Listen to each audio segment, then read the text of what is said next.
You're listening to the Airline Pilot Guy Show. The view from our side of the cockpit door.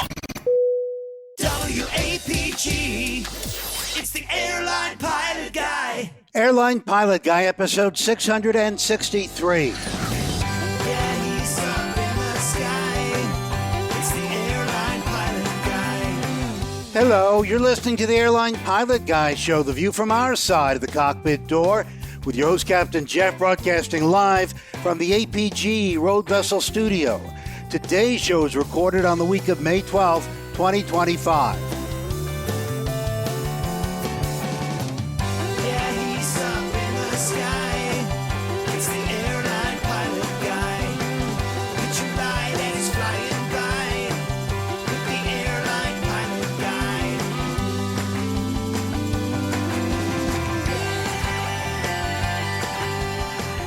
In today's episode, more air traffic control interruptions affecting Newark. And Cathay Pacific apologizes for serving wine to a 3-year-old. Also ahead, more news and your feedback. So get all settled in. Tray tables and seat backs in the upright and locked positions. Electronic devices powered on. I'm Radio Roger, and Flight 663 is ready for pushback. Thank you, Radio Roger. He is an award-winning TV and radio reporter, currently at the number one all-news station in the nation, 1010 Winds on 92.3 FM in New York City! Yes, welcome to the Airline Pilot Guy Show. It's an aviation podcast covering the latest in aviation news and answering your great feedback. I'm Captain Jeff, former U.S. Air Force pilot and retired Delta Airlines captain. And joining me from his studio, in Hartford, Hereford, and Hampshire. retired professional dog photographer, former RAF, RAAF fighter pilot, retired Airbus A330, A340 captain for Virgin Atlantic Airways, it's Captain Nick. Hi there, Jeff. As always, it's lovely to be back on the show. Now, we're APG 663 today. Now, Vickers had an aircraft called the Viscount. It was the world's first turboprop-powered airliner, so it was quite important. Now, they had a version of it called the 663, and it was weirdly modified with a pair of Rolls-Royce Tay turbojets. So they took away all four propellers and fitted a pair of turbojets. And it was a test bed for the Rolls-Royce Tay. And it was so fast that to this very day, its performance figures have never been released. Wow. What a mystery. Yeah. I remember the Viscount. That's good stuff. I remember the Viscount, but not the very version. noisy airplane. No, they only built one of them, and it caught fire eventually and burnt to the ground. So there you go. Always has Because it was going so always fast. has to have a bad ending, a sad Exactly. ending. It was. All right. It reached Just Mach glossing 5 over at that. least. Caught fire. Yeah, wow. So fast that it caught on fire. Okay. All right. And Re-entry. also joining us from the North Woods of the Atlanta forests, race car driver, high performance, high altitude, tail dragging, complex endorsed commercial multi-engine instrument rated pilot with an affinity, self-taught haute cuisine, and anything with enough horsepower to kill him.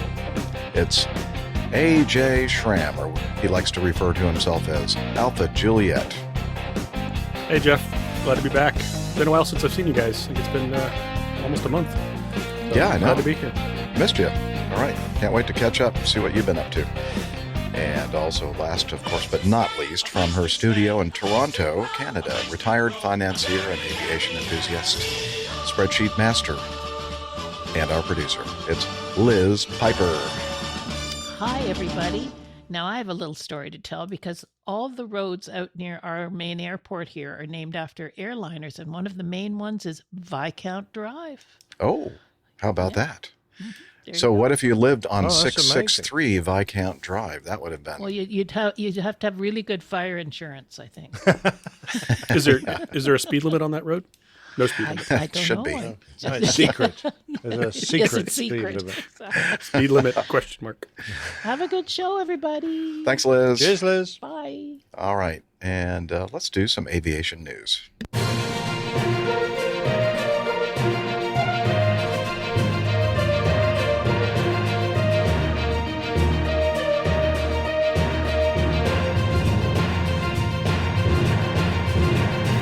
Stand by for news. All right, the first thing we're going to talk about is from my good friends at CNN.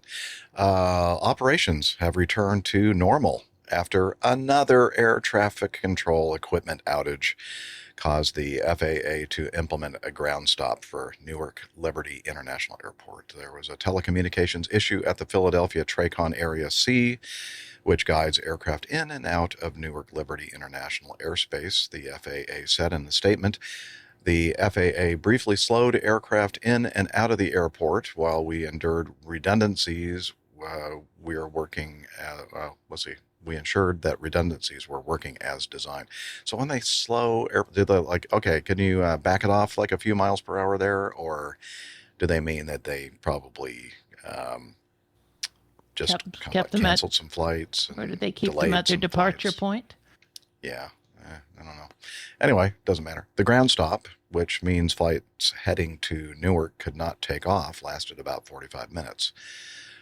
Separately, on Sunday, the FAA issued a ground stop for some flights bound for Hartsfield-Jackson Atlanta International Airport due to a runway equipment issue, separate from the issue impacting Newark. More than 40% of flights were delayed at ATL on Sunday, according to the website FlightAware. Of course, we know, we talked about on the last show, this comes after a 90-second long radar and radio outage early Friday morning at the same Philadelphia-based TRACON facility handling flights, blah, blah, blah. Okay, so, no, I'm sorry, that wasn't referring to that. On April 28th, there was another instance that we covered on the last show regarding that. And, so things are falling apart. It's not good. Not good. Not good at all. Nope. Anyway, so mind you, after that 90-second outing, I suspect every news agency has just got microscopes on Newark and the control there. So something that probably would have passed with barely a notice, a relatively short ground stop, or just any comment regarding Newark is now going to just bounce around the headlines. So a lot of sympathy at the moment for everyone at Newark, because they're treading, on glass. Yeah, it's not just Newark; it's that whole northeast area. It's the, all the airports up there that are all handled by that same TRACON, because that TRACON's been having a whole bunch of issues. Yeah. Well, Transportation Secretary Sean Duffy met starting, I believe, yesterday with the airlines. They're having several meetings trying to determine how to solve this issue, and I'm sure we'll be talking about that on future episodes to see what they've come up with to try to fix this whole thing. But it's not, as we mentioned the last time we covered that initial outage, it's not the first time that this sort of thing has been happening, and the infrastructure has been slowly crumbling away in the background, and they've been doing a great job of keeping it all, tied together and keeping everything safe. Lipstick on a pig. Yeah, lipstick on a pig. Okay. I don't know. I prefer my pigs without lipstick. More natural look. Okay. I prefer my pigs barbecued. Oh, yeah. Ooh, now you're going to make my stomach growl, Liz, talking about barbecue pig. Let's move on to this one. This is a VAS Aviation video. Now, the last episode we we talked about this incident where a Cessna 172 lost engine power, and it's interesting. We're going to learn, or we're going to talk about here, why the aircraft lost power and had to land short of Santa Monica Airport in a golf course. VAS Aviation was connected with the pilot of the aircraft that made the successful, albeit very bumpy, landing on the golf course. His name is Tyler, and so we have VAS Aviation put out this video in a kind of an interview format, a little bit different than Victor normally does on his channel. And we're going to play a little bit of it. It's 23 minutes long. We're definitely not going to play the whole thing. Just going to tease it.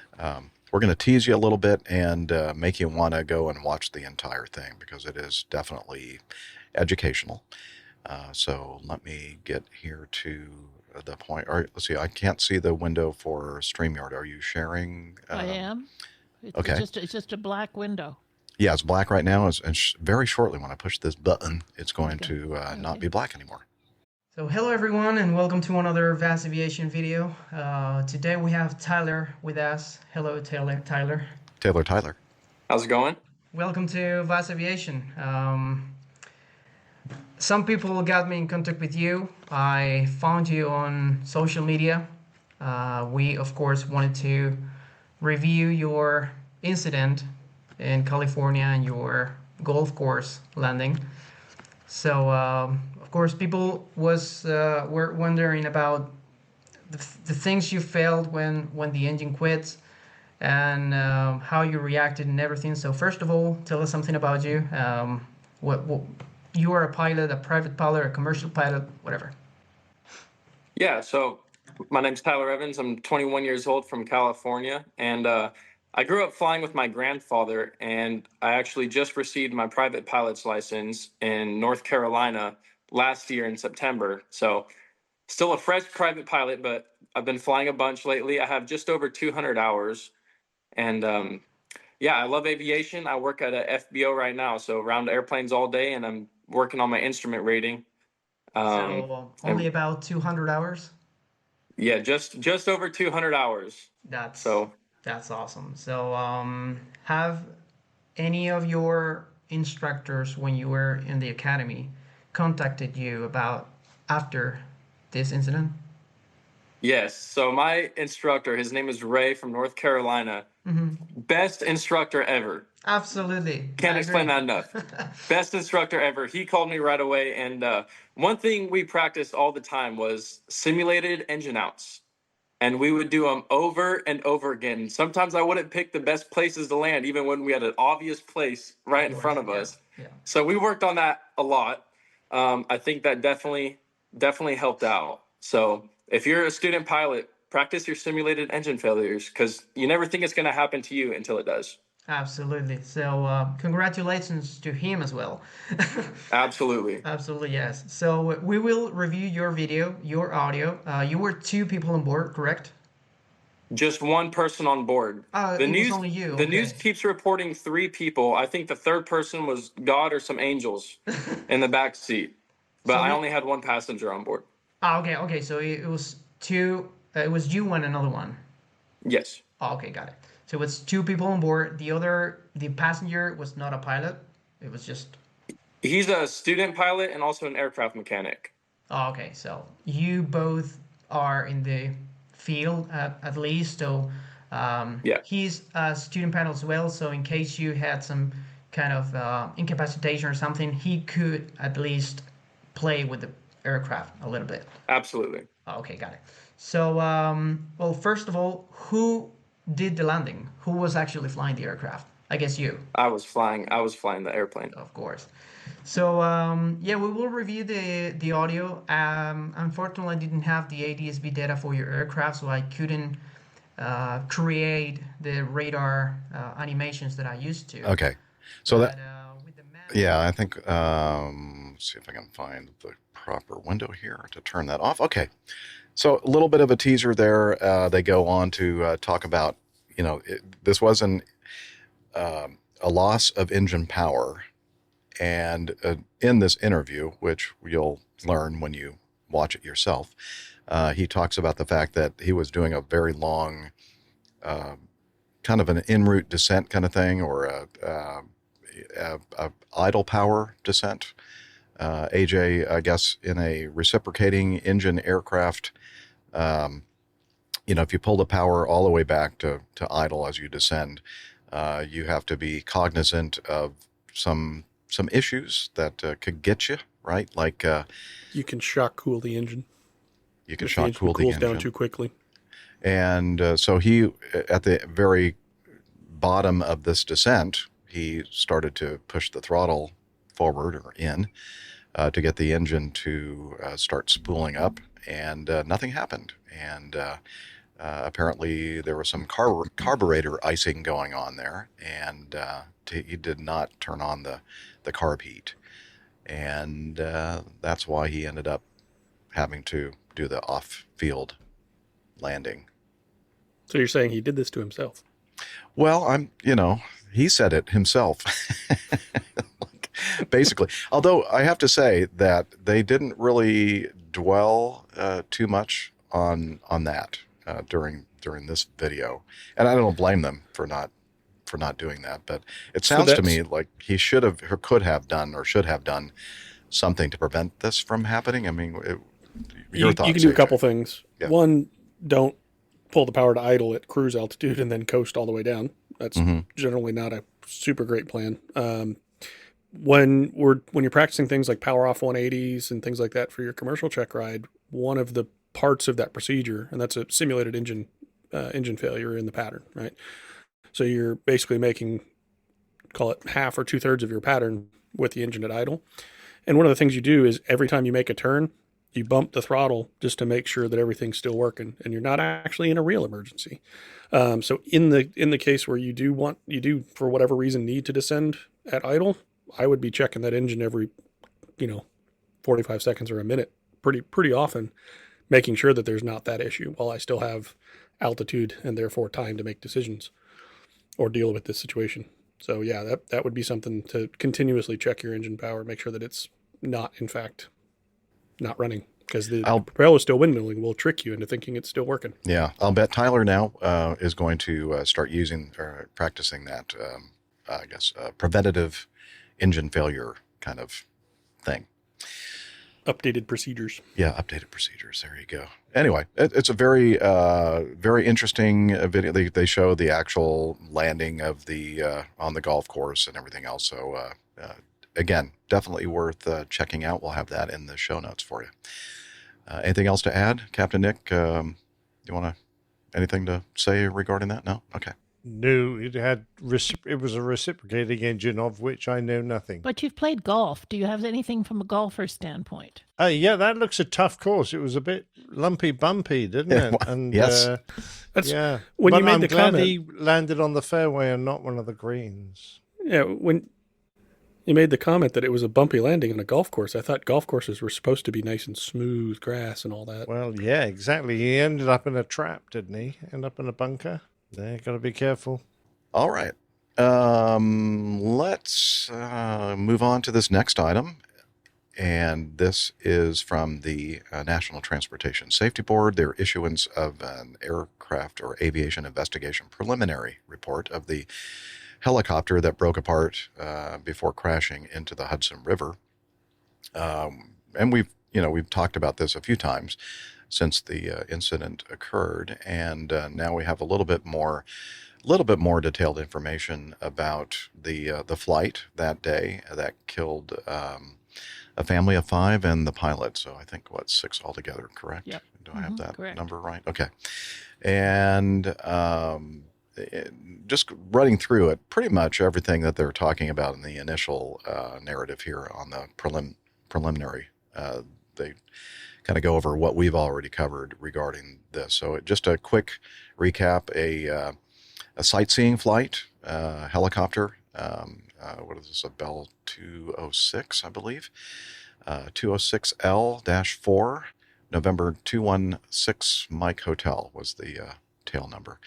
And this family from Spain was taking in the sights of the Hudson River, proceeding south along the Hudson River, and then all of a sudden things started going bad. Several witnesses described hearing several loud bangs emanating from the helicopter before it broke up and descended into the river.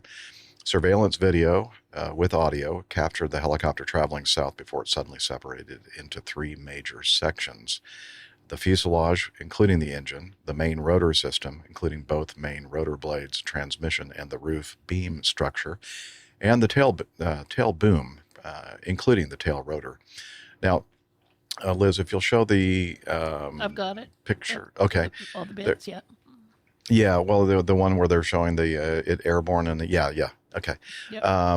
This is one of the pictures in the preliminary report, enhanced surveillance video with sequential images depicting the helicopter's flight and breakup. And they kind of really zoom in. Of course, very fuzzy. It's not super high resolution, but it's enough to show that the first thing The beginning of the failure, the fuselage yaws severely with simultaneous tail boom failure. So it's almost like it just snaps to the right, I believe. The fuselage containing the engine and main rotor blade assembly fully separate from the tail boom. And then the main rotor blades with the attached transmission and roof structure fully separate from the fuselage. And I don't know, anything else in here, guys, that Didn't they you find may have some cleaned? of the debris on top of that building or on top of a building? Didn't they say? I'm not sure. Liz is asking whether or not there was in the debris. report. I thought that was. Oh, it may have been. I didn't see that bit of information. I don't think that has a lot of bearing Okay. on the matter if they found debris on top of a building. After all, there's buildings left and right of the river. So, yeah. We kind of knew that it had come apart, though, from the original sort of initial assessment. So, other than the fact that we now have that confirmed, I can't see it adds much. So that's the update on that. The investigation continues, and I'm sure we'll learn much more detailed information as it progresses. Let's see. We're going to jump now to this next item from the Aviation Herald. It's a final report on a Turkish Airlines Boeing 777, a 300, registration Tango Charlie Juliet, performing flight 18 from Toronto to Istanbul with 280 people on board. They were en route at flight level 350, about 70 nautical miles northeast of Keflavik, Iceland, when the aircraft encountered severe turbulence, causing an uncontrolled descent of 8,000 feet with a maximum rate of descent of 17,100 feet per minute, resulting in injuries to 2 passengers and 5 cabin crew. After checks and consultations with dispatch, the crew decided to continue to Istanbul, where the aircraft landed without further incident.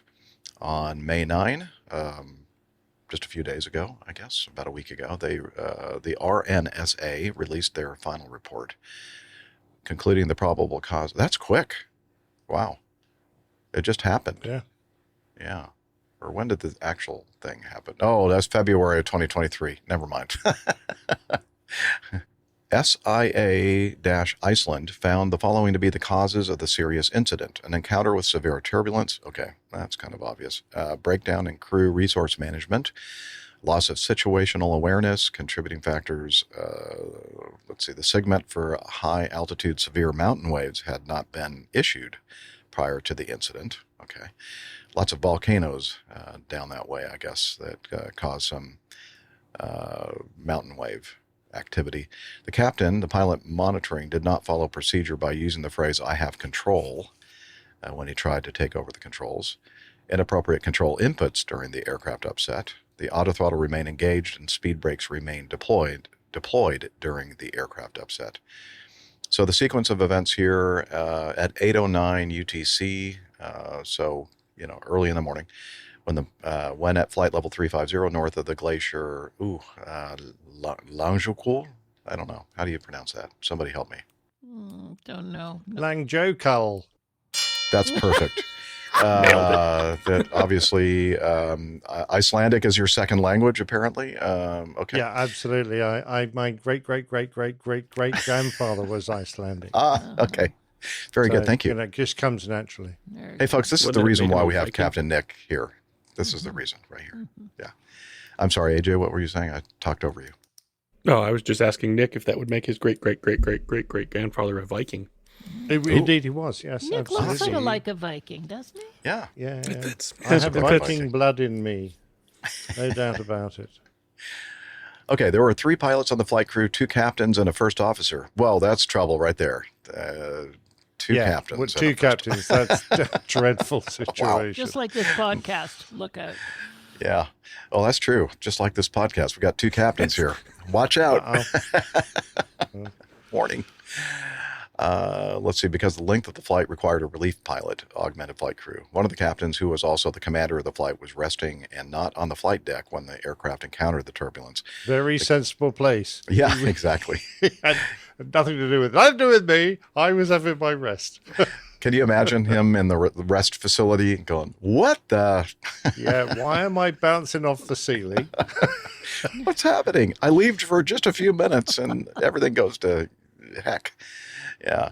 Okay, the captain occupying the left seat was the pilot monitoring. The first officer was a pilot flying. According to the flight crew, they were flying along their planned route in Reykjavik CTA-3 when the airplane encountered severe turbulence. The flight crew had expected light turbulence in this area and had therefore turned the seatbelt sign on about 10 minutes before encountering the severe turbulence. Oh, how handy was that? Yeah, now it's probably likely if they were only expecting light turbulence that they didn't seat the cabin crew. Maybe they because five of the cabin crew were injured. So I'm guessing here or assuming that maybe it was they like just didn't like the flight crew. Yeah, that could be. Yeah. The turbulence encounter resulted in an aircraft upset condition. I'm upset.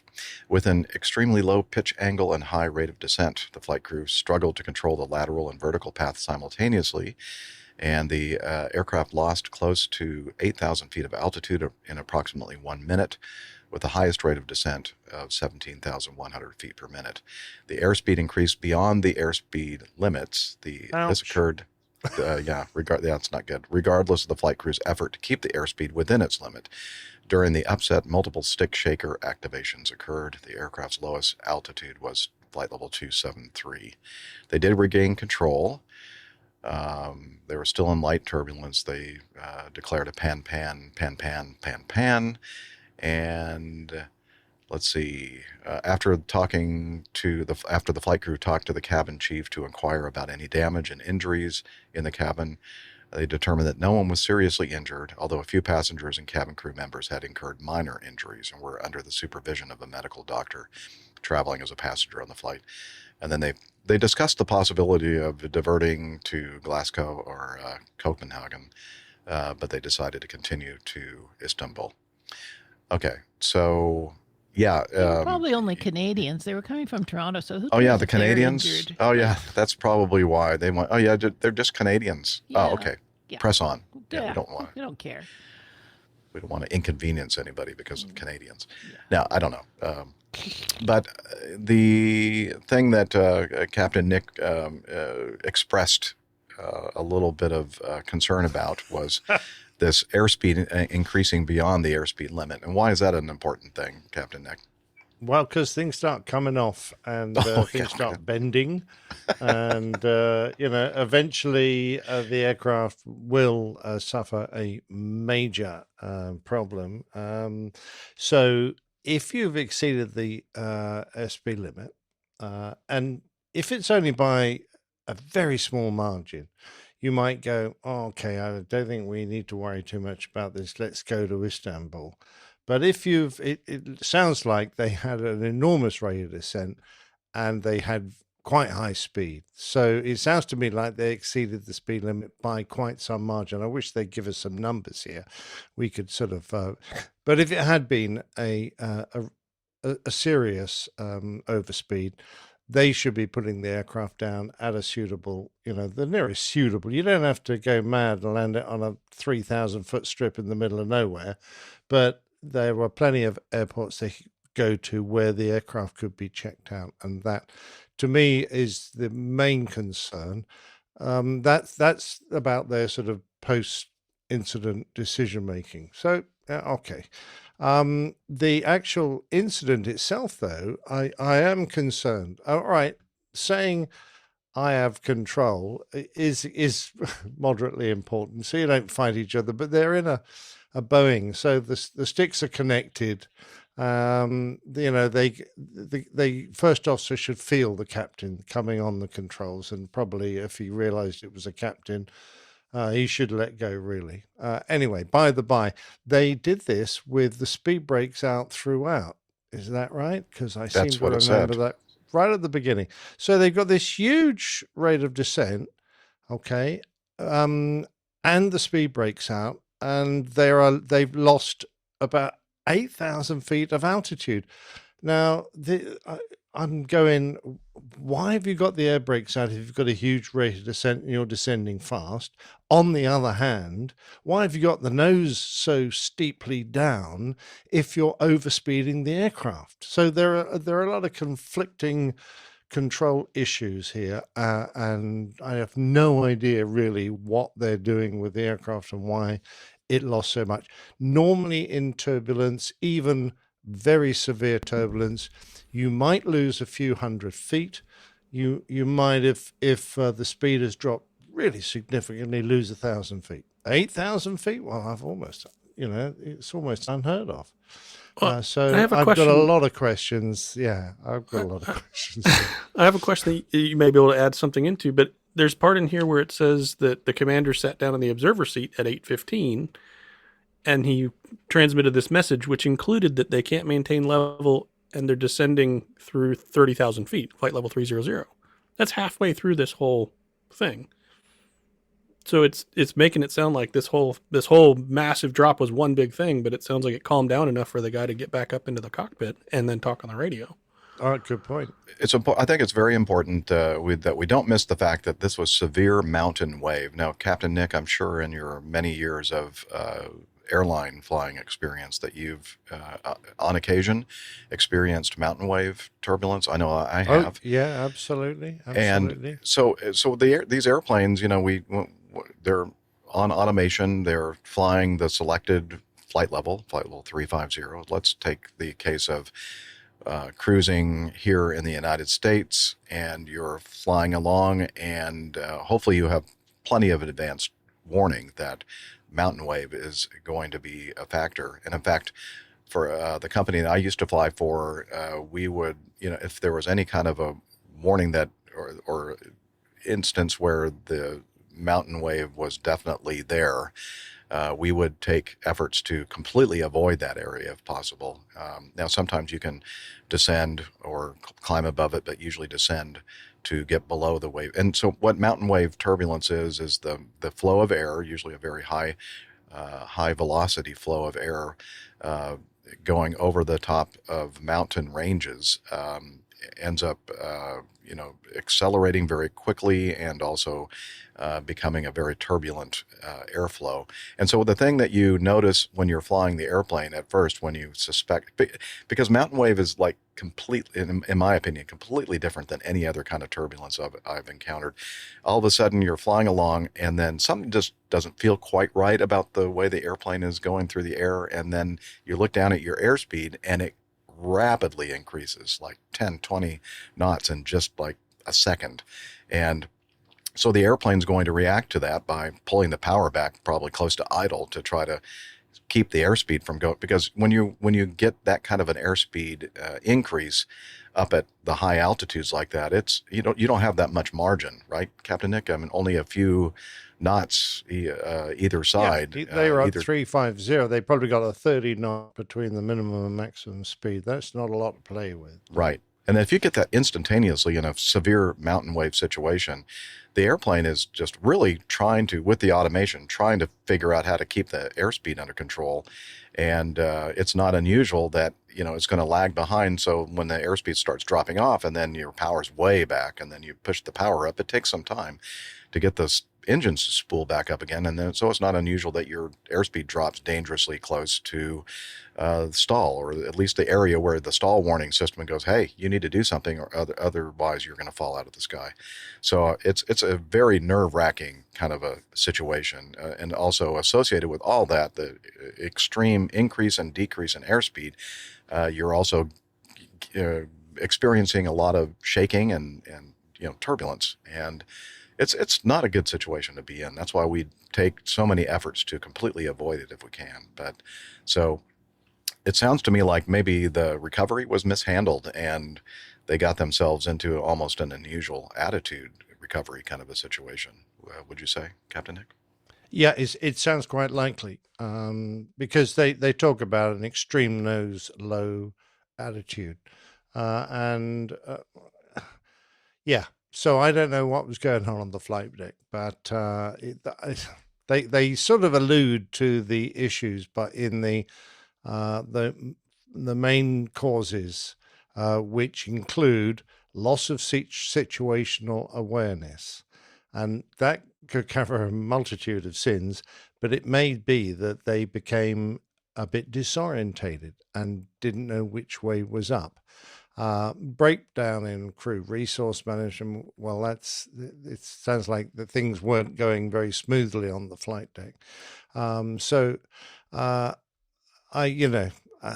think you're right. I think they had a nasty situation which wasn't handled well, and as a result, they lost a lot of height, oversped the aircraft severely.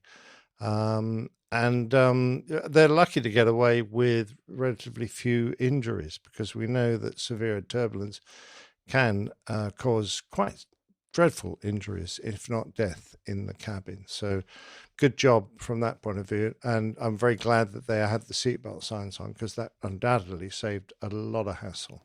That could have been a much worse situation for sure. Yeah, you're right. So let's continue with this from the NTSB, another report, this one a final report and we did talk about this incident shortly after it occurred. This occurred in Alaska. And let's see, is there a nice little synopsis of this? Let's see. I don't see one, actually. It involved a Douglas C-54D. It's in a cargo configuration, right? It was a cargo airline located in Fairbanks, Alaska. What was the name of the company? I'm struggling to find that here in the quick perusal of this report. Alaska Air Fuel Corporation. Alaska Air Fuel Corporation. Thank you, AJ. Okay.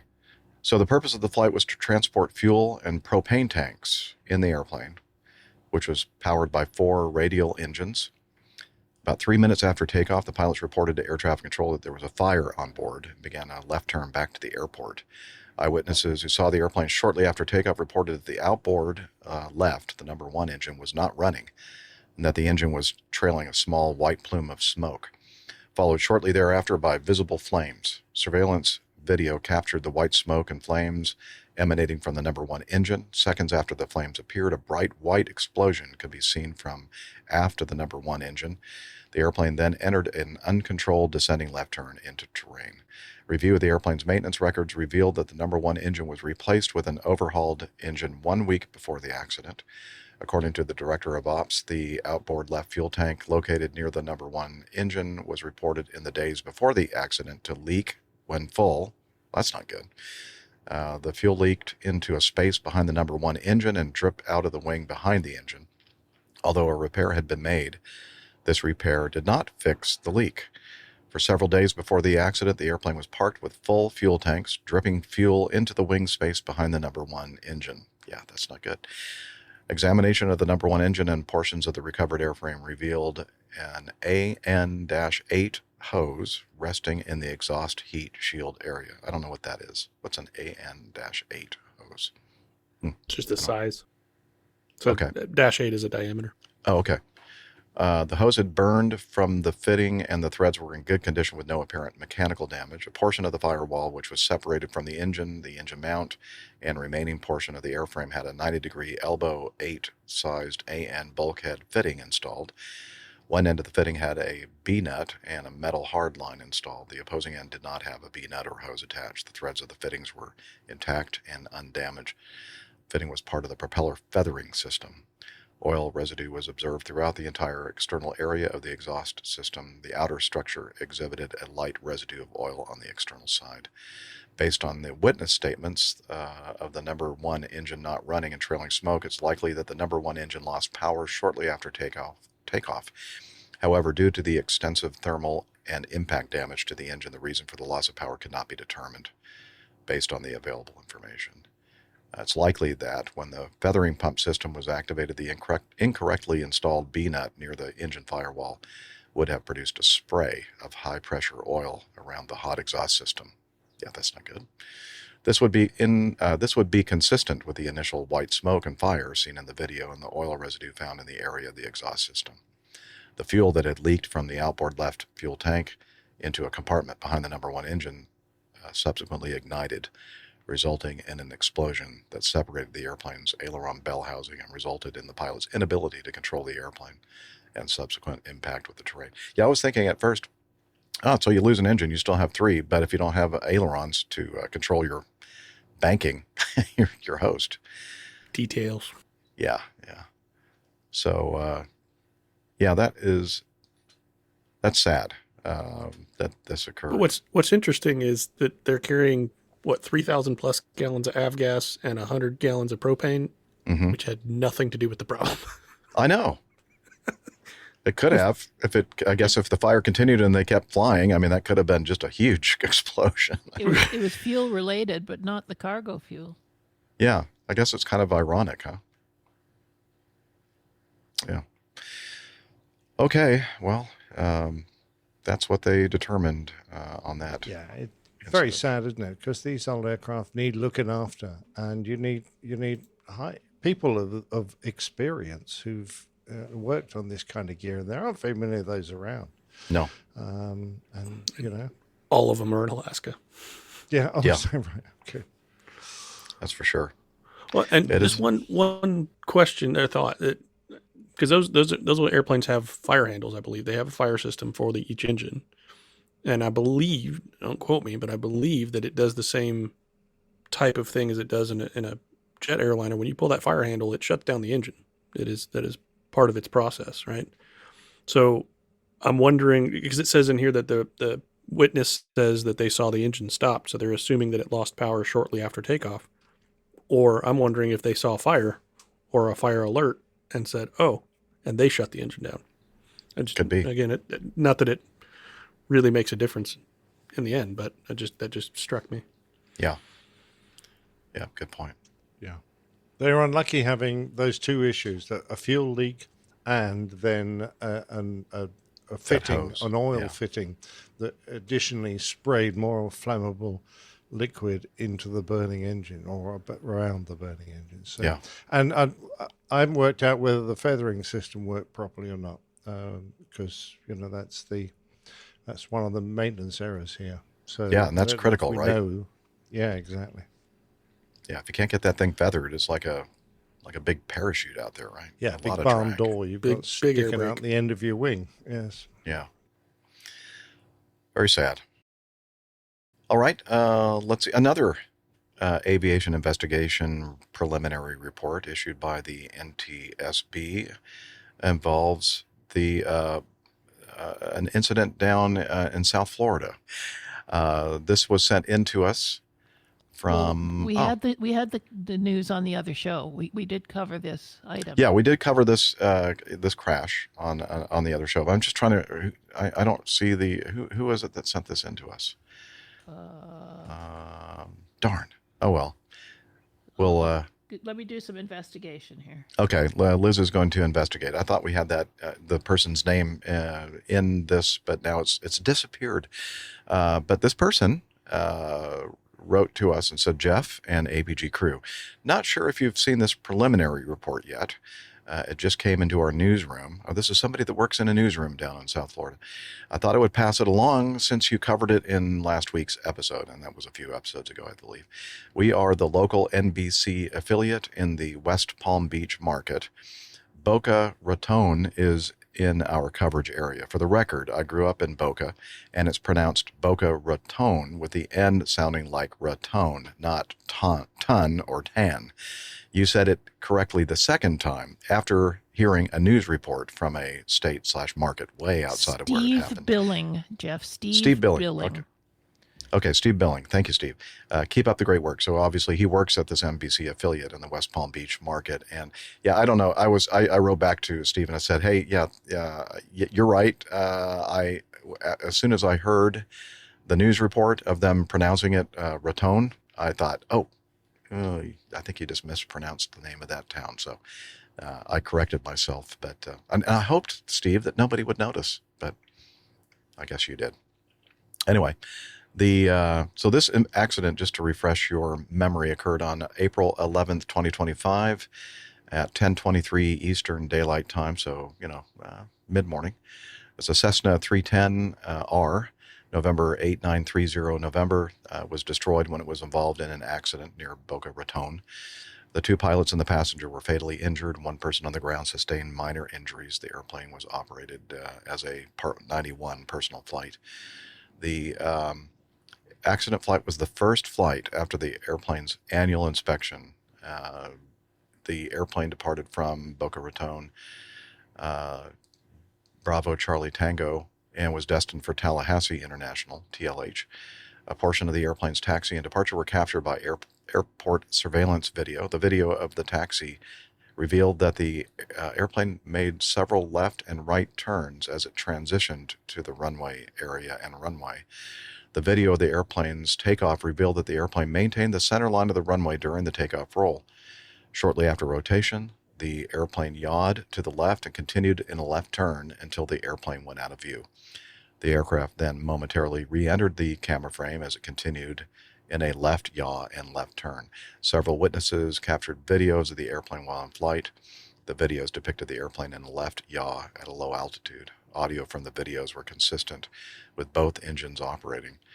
Preliminary ADS-B data revealed that that immediately after takeoff, the airplane drifted to the left, followed by a left 180, followed by a left 360. The airplane continued making several left 360-degree turns. The last data point was on the airplane's ninth turn at 10:22, and it was 273 feet south of the initial impact point. According to preliminary air traffic control recordings, one of the pilots reported that they were having a problem with the airplane's rudder and that they could only make left turns. Let's see, I'm going to skip ahead here. The airplane's rudder was found near the initial impact point, exhibited impact and thermal damage. The rudder trim tab remained attached to the rudder and displayed minor impact damage. The flight control cable continuity for the right rudder was confirmed and was continuous from the rudder pedal point to the rudder bell crank attach bracket. However, the rudder bell crank attach bracket had separated from the rest of the bell crank. There were no visible signs of fretting between the rudder cable attach bracket and the rudder bell crank. So obviously there was some issue here. I don't know, maybe AJ, you can get into more of the details of this system with the control cables and bell cranks and that kind of thing. But obviously they're focusing in this preliminary report on the rudder system and the fact that they could only turn left, and that in the videos that we did see, it was very clear that it was in a severe yaw to the left. And yeah, go ahead. I was just saying, I'm trying to read ahead a little bit on here. I didn't get a chance to read this one before, but basically everything it's saying is that everything looks, other than the impact damage from the aircraft impacting the ground, they don't seem to be highlighting any issues, I guess we'll say. Everything was connected where it was supposed to be. There's no signs of fraying or issues with the cables. The cables that are broken are consistent with the tension overload separation, but both cables were attached to their correct installation locations. It sounds on first blush that all the things were attached to where they're supposed to be, and there wasn't, like, I was kind of expecting to see something about a rudder gust lock being left in, or a some sort of a control lock being left in, and I haven't seen anything about that. One thought, though, is if you're having a yaw issue in a twin-engine airplane, you have differential thrust. That would have been my first go-to, is if I'm continuously turning to the left, pull the right engine back a little bit. I think they were actually doing that. Oh, you okay. do? Oh, okay. Because that's exactly what my thought was. Because you've got two ways of yawing the airplane. One is using the rudder, the other using the engines. Now, of course, they were relatively close to the ground. They may not have great airspeed. It may have been, unwise for them to try and throttle back until they gained enough airspeed to keep themselves happy. But I really do feel for everyone on board, because it must have been pretty bloody terrifying to be in control enough to fly all those orbits, but completely unable to solve the situation they were in. I feel dreadfully sorry for everyone. I will say that as he does quite often, Juan Brown puts out some very informative accident reports in his Blancalirio channel, and hopefully I'll remember to include a link to the video that he did on this. And because Juan also used to have a Cessna 310, an older model, so he is familiar with this particular airplane and the issue that you're kind of thinking about, AJ, regarding gust locks. And he kind of proposes a scenario where there was a gust lock for the rudder, and it's possible, I believe, it's been a while since I've watched his video, but I believe it's possible to try to work this gust lock out, but it's possible for that gust lock to get jammed, and then just basically, you're in a jammed rudder scenario where you can't recover from it. So again, I think where you're thinking, AJ, is definitely, I think, where they're going now, as is kind of not uncommon on these preliminary reports. Even if they may know or suspect that a gust lock or whatever might have been involved, sometimes they don't put it in their preliminary report, and they talk about all the things they do know, and then they kind of leave us hanging. And so I think that we'll find in the final report, or there's a possibility we'll find in the final report, that definitely that was a factor. Yeah, and just doing a little bit of research on that airplane too, it should climb on one engine. So even if they had to pull an engine all the way back, I'm curious to see what actually comes of further reports. And this is the accident that 3 generations of one family died, I believe. Good point. Yeah, 3 generations of one family were, including the teenage granddaughter on board. Sad. A lot of, and I think that at least one of the gentlemen, if not both, had experience in doing advanced flying, like even some demonstration and aerobatic experience. So it was a very highly experienced flight crew. Peter here. Carantelli has a comment here, Jeff. Okay, let me. I think he's still referring to Juan Brown here. Peter Tarantelli says, I think he mentioned a counterweight on the elevator. I wonder how that would have any bearing. I think that might have, the one that you're thinking about, Peter, was a different incident with the. Yeah, Ron Holland at Langley. Holland, yeah. And yes, okay. Peter, I had to loan Jeff my hat.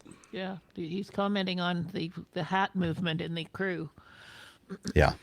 Well, somebody has to be the designated hat wearer. So it was my turn today. And the fact that I just didn't have enough time to take a shower and make my hair look all nice. Because I'm at the beach and I'm on vacation. Yeah, I could have gone through the car wash and had a completely different hairstyle. Okay. Let's see. Okay, now I got to find Evernote again. All right, here we go. Kay. This from, yay, paddle your own canoe. Yeah. Wait. Okay. Wouldn't be a complete show without it. It would not be. Cathay Pacific issues groveling apology. I don't know if it was a groveling apology. After a flight attendant served 3-year-old child a glass of wine. They were forced to issue an apology to the parents of a 3-year-old child who was accidentally served a glass of white wine during a flight from Hong Kong to London Heathrow. The apology came after the parents went public over what at first sight seems pretty trivial, but they claim it could result in long-term health problems, including delayed neurological, developmental, and physiological issues. Sounds to me like they've been talking to a lawyer to make sure they get all the I'd like to hear Dr. the right Steph's words commentary on that. in there. Yeah. According to the parents, they were flying in a Cathay Pacific business class around 2 weeks ago. When the incident happened, they decided to tell their story to local media after the airline failed to tell them how the mistake happened or provide details on how they would prevent a similar occurrence in the future. I think it actually involved more of the lawyer saying you could make a lot of money if you exactly sue them. Yep, make enough fuss. How old was this kid? 3? 3. That's around when I started drinking, and I turned out okay. Well, we're not so sure about that, AJ, but you keep going, mate. We're not worried. Yeah, keep just thinking one that other thing. How did they find out about this? Did the kid go, my apple juice tastes funny? Let me tell you. The incident occurred shortly after the departure of Cathay Pacific Flight 255 on April 24, as the flight attendants were distributing meal trays for the main dinner service. The 3-year-old boy was sitting in a window seat, and his father was on the opposite side of the aisle in a center seat, in close proximity to his son. The child, well, probably not close enough. The child was served a chicken dish with what they thought was a glass of water, but after a little while, the toddler complained to his parents that the water tasted sour.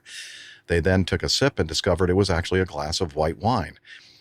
The flight attendant started to serve dinner to passengers, and our child just had chicken and water. We saw a glass of water-like drink served to him, and then my husband got to his seat, cut the chicken for him. Then my husband went back to his seat, but after a while, my son asked for water again, and then when we asked what was wrong, he said he took a sip and it was too sour. We immediately took a sip and found it was white wine instead of water. And then, no. Okay. That's a hard no on that one. When the parents complained, the flight... Sorry, I need to explain why Jeff is having a problem here. I have inserted a note which says, at this point, we should put in an inappropriate remark about miracles and the second coming, having turned water into wine. There we go. But I thought that was supposed to be red wine. Yes. Well, I don't know, actually. Were you there? It could have been rosé. Come on. Yeah, it could have. Yeah, rosé. Yeah. Likely a red, though. When the parents complained, the flight attendant serving them apologized and swapped out the glass of wine with a glass of water. Not satisfied with this response, the parents then complained to a senior crew member and escalated the incident to the point that a specialist emergency medical service called MedLink had to be contacted. I know. The flight attendants would have spoken with an on-call physician at MedLink's control center in Phoenix, Arizona via satellite phone, only to be told that no medical intervention was required. Yeah, they probably said, yeah, that's not a big deal. Yeah, really. You're welcome. He's going to sleep for the rest of the flight. Exactly. This is a good thing. Yeah, don't get distressed. Still concerned, however, a request for a medical professional was made over the public address system, and the French doctor came forward to volunteer his expertise. The doctor tried to reassure that the family that in France, children as young as 5 could consume small amounts of alcohol, and that he didn't think any harm would come to their child. Like, get a grip of yourselves, people. It's not going to be a big deal. Nothing is going to happen to him. And then, of course, now we have all the stuff about alcohol consumption in young children, neurological, developmental, physiological impacts, and blah, blah, blah. Okay, come on.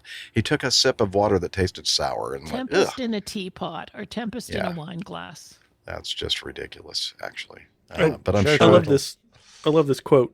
During the whole process, there was a lack of care for my son. They called multiple medical professionals? That's a lack of care? And like got in touch with MedLink, one of the most sophisticated medical advice systems there is in the world. I think they were a little upset because the wine was kind of a low grade. It wasn't like a 20 or higher. It was house. It was the house wine. That kid has expensive tastes. Yes, he does. What were you going to say, Liz?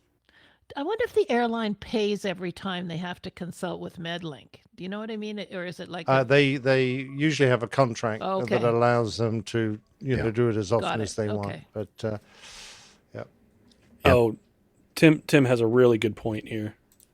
Okay, go ahead and read it. Sorry, that one. White wine is served much younger than reds. Reds need to age, so not appropriate for a child. Like it. Our wine connoisseur helps us out. I like Metro Doc's comment. Please. Metro Doc, please. I know. Really? Wonder how much money they're going to get out of this. And Peter again adds, attorney influence speak. Yep, for sure. All right, hour right on the button. Let's go to Okay, Get beautiful. To Know Us. All right, let's transition to this segment, Getting to Know You segment, or Getting to Know Us, actually, segment. And that's where we kind of find out what's been happening with the crew members that are present today. We are missing, of course, a couple of our regulars, Camacho and Dr. Steph. I sadly couldn't make it because they have something called jobs or work or something. I don't know, work. I don't know. I really don't understand it.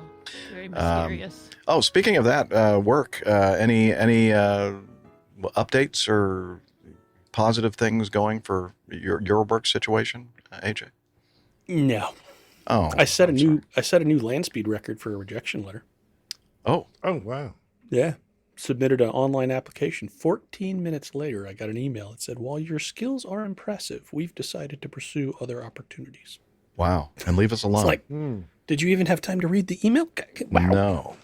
Wow. Gotta love AI. Yeah. They were just waiting for something to come in. Yeah. Now, denied. Yeah, right.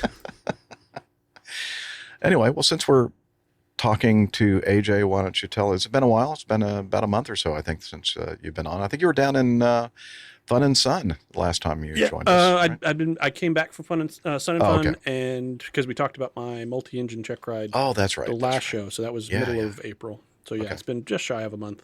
Okay. Yeah, been doing a good bit of flying, believe it or not. A couple of different airplanes. We finally got our 182 RG back just in the past couple of days. That's been an entire drama story of its own. It had a little gear mishap about a year ago, and it's been being repaired over on the East Coast for quite a while. Was that your mishap that you talked about, or that was maybe longer ago? No, Did you have it was some kind of a gear issue? Mine was during my check ride. My multi-engine check ride. No, but before that, I think you sent in some feedback, audio feedback, a long time ago, years ago, maybe. Oh yeah. That was the same airplane, different issue. In my particular case, the gear wouldn't go up. Okay, but it was a gear-related issue. It was a gear-related issue in the same airplane, but totally different issue. Okay. So anyway, we've gotten that back, and we're still in the process of finishing off some to-do items on that airplane. But I got to go and do a really fun event with another podcast. Some good friends of mine went out to Texas, and Central Texas to T82, which is Fredericksburg, Texas. Well, tell us about their podcast. I can do that. So it's the Midlife Pilot podcast. It's pretty interesting, actually. It's basically centered around people who have started or pursuing continuing careers in midlife in aviation. So if you are in your 40s or your 50s and you decided, you know what, I'm finally going to go get that pilot's license, they've got a lot of advice and a great, really amazing community that they have put together that can kind of help you on your journey and give you advice and, fellowship and that kind of thing. So this is one of the hosts here. This is Ben. He's one of the main hosts. And then I actually flew over to Texas with the gentleman in the back there. It's known as One Dull Geek. We flew out there together, went through a little bit of weather, which was exciting and fun. And then we got to T82, which is Fredericksburg, Texas, and they have this amazing hotel. It is the coolest place. It's shaped like an old airplane hangar, and it's the whole theme, the whole motif of the place is World War II kind of 1940s vintage. So all the furniture, the decor, everything is all very 1940s, which is really, really neat. And it's literally on the ramp. It's right there at the airport. Where is this? It's in Fredericksburg, Texas. Maybe Texas and LaShock sent it in. He sent something. Oh, could be. Nice. Yeah, it's a phenomenal. I could not recommend it enough. If you're anywhere near there, or even if you're not, it's worth the fly in because where I'm standing is in a T parking spot taking this picture. So I mean, it's literally on the ramp. It is really, really cool. Nice little airport. You can actually see the hotel right up here. So that's the hotel, and this is the north ramp. Got to do a little bit of flying while I was out there with another one of the hosts of the show. He flies a light sport airplane called a CTLS EG, which we have affectionately dubbed the Egg. So it's this little cute thing, and he flew this airplane from Portland to Texas. Yeah, in a go-kart, basically, over the Rockies and everything. So really, really neat story. If you have any interest in check out some of the past episodes of Midlife Pilot, he talks about his flight planning and how he pulled that off. That's Ted there. One of my favorite shirts, introverted but willing to discuss airplanes.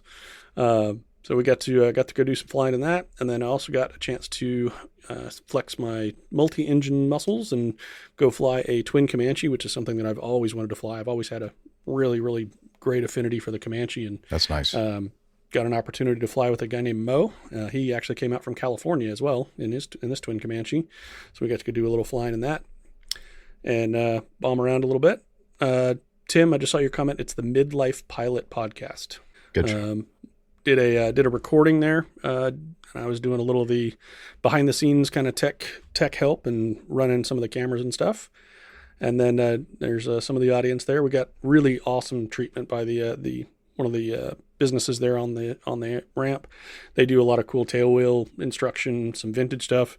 They had a little unfortunate incident. They have an old, and I'll delete the name of that particular establishment for the sake of this story. They have a 1942, it's either 42 or 47, the number escapes me, but it's a Waco biplane. Gorgeous airplane. We've been watching them do training in this thing, the whole time we were there, all 3 days we were there. And during our event, right outside the door, they had a little runway excursion and managed to take out a taxiway sign. And so the entire crowd is like, oh, so there's the sign that was killed. And they had a great audience to see it happen. Yeah, they had a big crowd. So there's the unfortunate result to a gorgeous airplane. So yeah, that was unpleasant. A lot of O's. So that propeller's not supposed to be bent that way? No, it is not. They didn't have Q-tip propellers in Okay. in 1942, unfortunately. Yeah. Wow. So on the way back, flew back I've seen with this. Ben in his. Yeah. So this was kind of neat. I had never heard of this, never seen anything about it, and we're flying along, and I look out, and I'm like, somebody wrote Loki in the field, and I was thinking, man, it's not that. That's maybe bushes or something like that, or they just mowed the grass a certain way. No, those are whole stands of trees. Yes. Those are full-grown trees. I was like, the amount of effort that went into getting that to grow that way and that sharp, and just boggled my mind. I thought that was so cool. So yeah, I've done a little bit of research on that and found out it's the Lukey farm, and they actually have been used by satellite imaging to gauge resolution and alignment and all kinds of things. So you can see it from space. Yeah, you can definitely see it from like airliner cruise altitudes, because I know. Oh, yeah. I've seen it many, many times in that area of Texas. Yeah, I thought that was so cool. So that's one of the things, just getting to do these kind of trips and flying 800, 900, 1,000 miles, just seeing the flyover states and looking at what's going on down there is just really, really neat, especially doing it in a small airplane. We stopped off in New Orleans at Lakefront Regional, Nolans. Mm-hmm. I was corrected actually by a local, one of our community members, local friend there. He said nobody calls it Nolans. That's true. Oh, okay. New Orleans, maybe, probably a little bit better. Yeah, technically more correct. But they have this amazing New Orleans. building. New Orleans, yeah. They have this amazing terminal building that is very 1920s kind of Art Deco, and it's all restored. Absolutely gorgeous. Nice. Little cafe inside, but just the coolest thing. And this is I think, if I remember reading the plaque, it says this is the original terminal building for the airport. And at one point in time, this airport was the largest airport in the world. Wow. Like, we're talking early, like, again, like the 20s, but this was their kind of coup de grace, sort of their claim to fame. Absolutely phenomenal. Even had a nice telephone there, rotary dial, with a little phone booth. Cool. Then I got to go moving back up to present day. Been doing some maintenance flights and getting my Cirrus transition work done and learning how to fly a Cirrus. And we went out to this place called Meridian, Mississippi, which I sent a picture to Jeff, and he instantly identified. He says it wasn't because of the free hot dogs and the free ice cream, but I still think that might be part of it. No, I don't remember that part of it. But I saw what really gave it away, though, in the picture that you sent. One of the pictures were some Air Force jets and some Navy jets, and also the truck that on the door of the truck, it was printed Meridian. So that's what kind of gave it away. Yeah. Yeah, I just thought it was kind of cool that we're parked in this line of Marine Skyhawks and a T-38 Air Force trainer, and then our Cirrus. It's like, it's kind of an interesting. Right, so that's the photo right there. You Yep. see the door of the truck? Yep. That's how I figured out it was Meridian. But this is one of the most amazing FBOs that I've been to at an airport, because they have free hot dogs with nacho and chili. Perfect. Yeah, and an ice cream machine. Doesn't Wow. get much better. What about a beer tap? Do they have no? No, that might have been in the other room. I think that was the room that I wasn't allowed to go into, unfortunately. Gotcha. And then finish it off with this past weekend. Got to do brunch, the Mother's Day brunch. So got all my girls together, and very had nice. a great Sunday. So that's 3 generations right there. Mm-hmm. Very nice. And this one's already a pilot. This one wants to go flying every time I go fly. If I'm leaving the house, she's like, "Are you going to the airport? Can I go? Can I go?" Love it. So yeah. So cute. That's the big things I've been doing. Very good. All right. Captain Nick, what have you been up to, sir? I've been having fun, but before I talk about that, I'm going to shout out, please, hopefully we'll be able to be helped by anyone from the show who lives in South Florida, particularly around the Pensacola area. Got a favor to ask. Now, you're going to have left, Jeff, so I think you're in the clear. But one of my old bowling buddies, Simon, is traveling out to America with his son, Harry. And they're flying out on the 24th of June, and they're going to do a bit of a road trip, driving out to Mobile in Alabama to visit the battleship out there and the Air Museum, USS Alabama. But they wanted to go to the Aviation Museum at Pensacola. But Simon tells me he's just found out that they need to be driven and chaperoned by a U.S. citizen, as it's the museum is on the naval base. So hence the problem. Is there anyone near Pensacola who might be willing to help my old buddy get onto the base and go visit the museum with him? Because apparently... he's going to be out on the 24th. I mean, if there's anyone that can help, 24th of June, if there's anyone that can help, I'll put you in touch with Simon and you can work out between you if it's going to work date-wise. But basically, if you are listening to this and you think, oh, I could do that. I like the museum. I've got some spare time. Then please you can write to me at the show or just write to feedback and say, for the attention of Captain Nick, and Liz will make, I see all the feedback comes through anyway, so I will probably see it, but Liz will make sure. Simon is in the chat room. He's listening to this very show just to make sure I do this right. And he tells me that they'll be around Pensacola somewhere around the 28th or the 29th of June. So if you want to help a Brit and his great son, both great aviation geeks, to visit the museum, show it off to them, then please let us know. And I will pass Simon's details to you. And then, you two can arrange it. Did you not warn Simon about the dangers of traveling to Florida in the summer? Yeah, I think he probably knows, but just watch out for the alligators. And of course, Jeff can account for can already give you some advice on suitable headwear and how much SPF 150 lotion to use. Oh yeah, let's don't talk about my son. Okay. What else has been going on? Well, I am still bowling, of course, but in addition, I've taken up the sport of petanque, and this morning I was out on the petanque terrain, as it's referred to, rolling our steel balls up to a little wooden one, which was actually great fun. But it's really nice. With the reason we do this, of course, is so we can while away the morning until the pub opens at 12, and that's where we actually all go and drink beer together, myself and the other villagers who enjoy it. So that's good fun. But also quite busy on the bowling scene. Got a Basingstoke District League match tomorrow. Got county pairs coming up got B&D triples, got my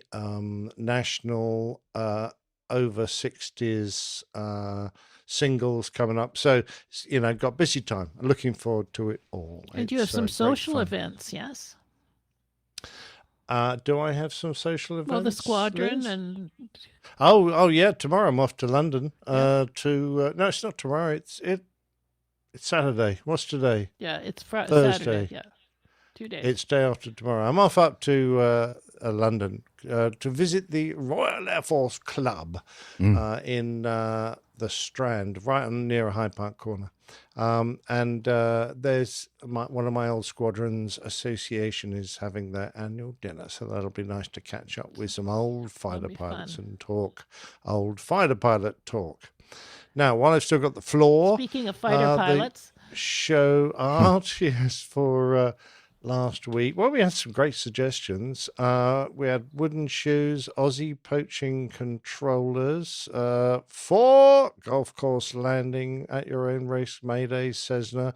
There were some great ones, but the one that worked out best for me was to do with arresting cables. And we had a policeman there stopping the F-18 that's trying to land with an arrested landing. So thanks very much, whoever suggested that one. I put on the F-18, which is the centerpiece, I put the pilot down there, of course, as our intrepid leader, Captain Jeff, with a lovely American flag, and that's where you can find the logo. So the only time I've ever had my name on an airplane was right here. There you go. Excellent.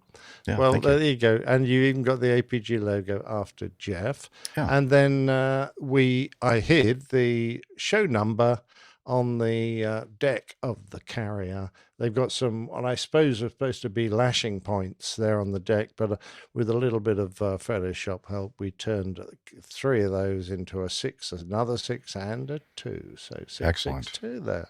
Yeah. And that was the She artwork for last week. And looking forward to any suitable suggestions for this week would be great. Very good. All right. Captain Jeff.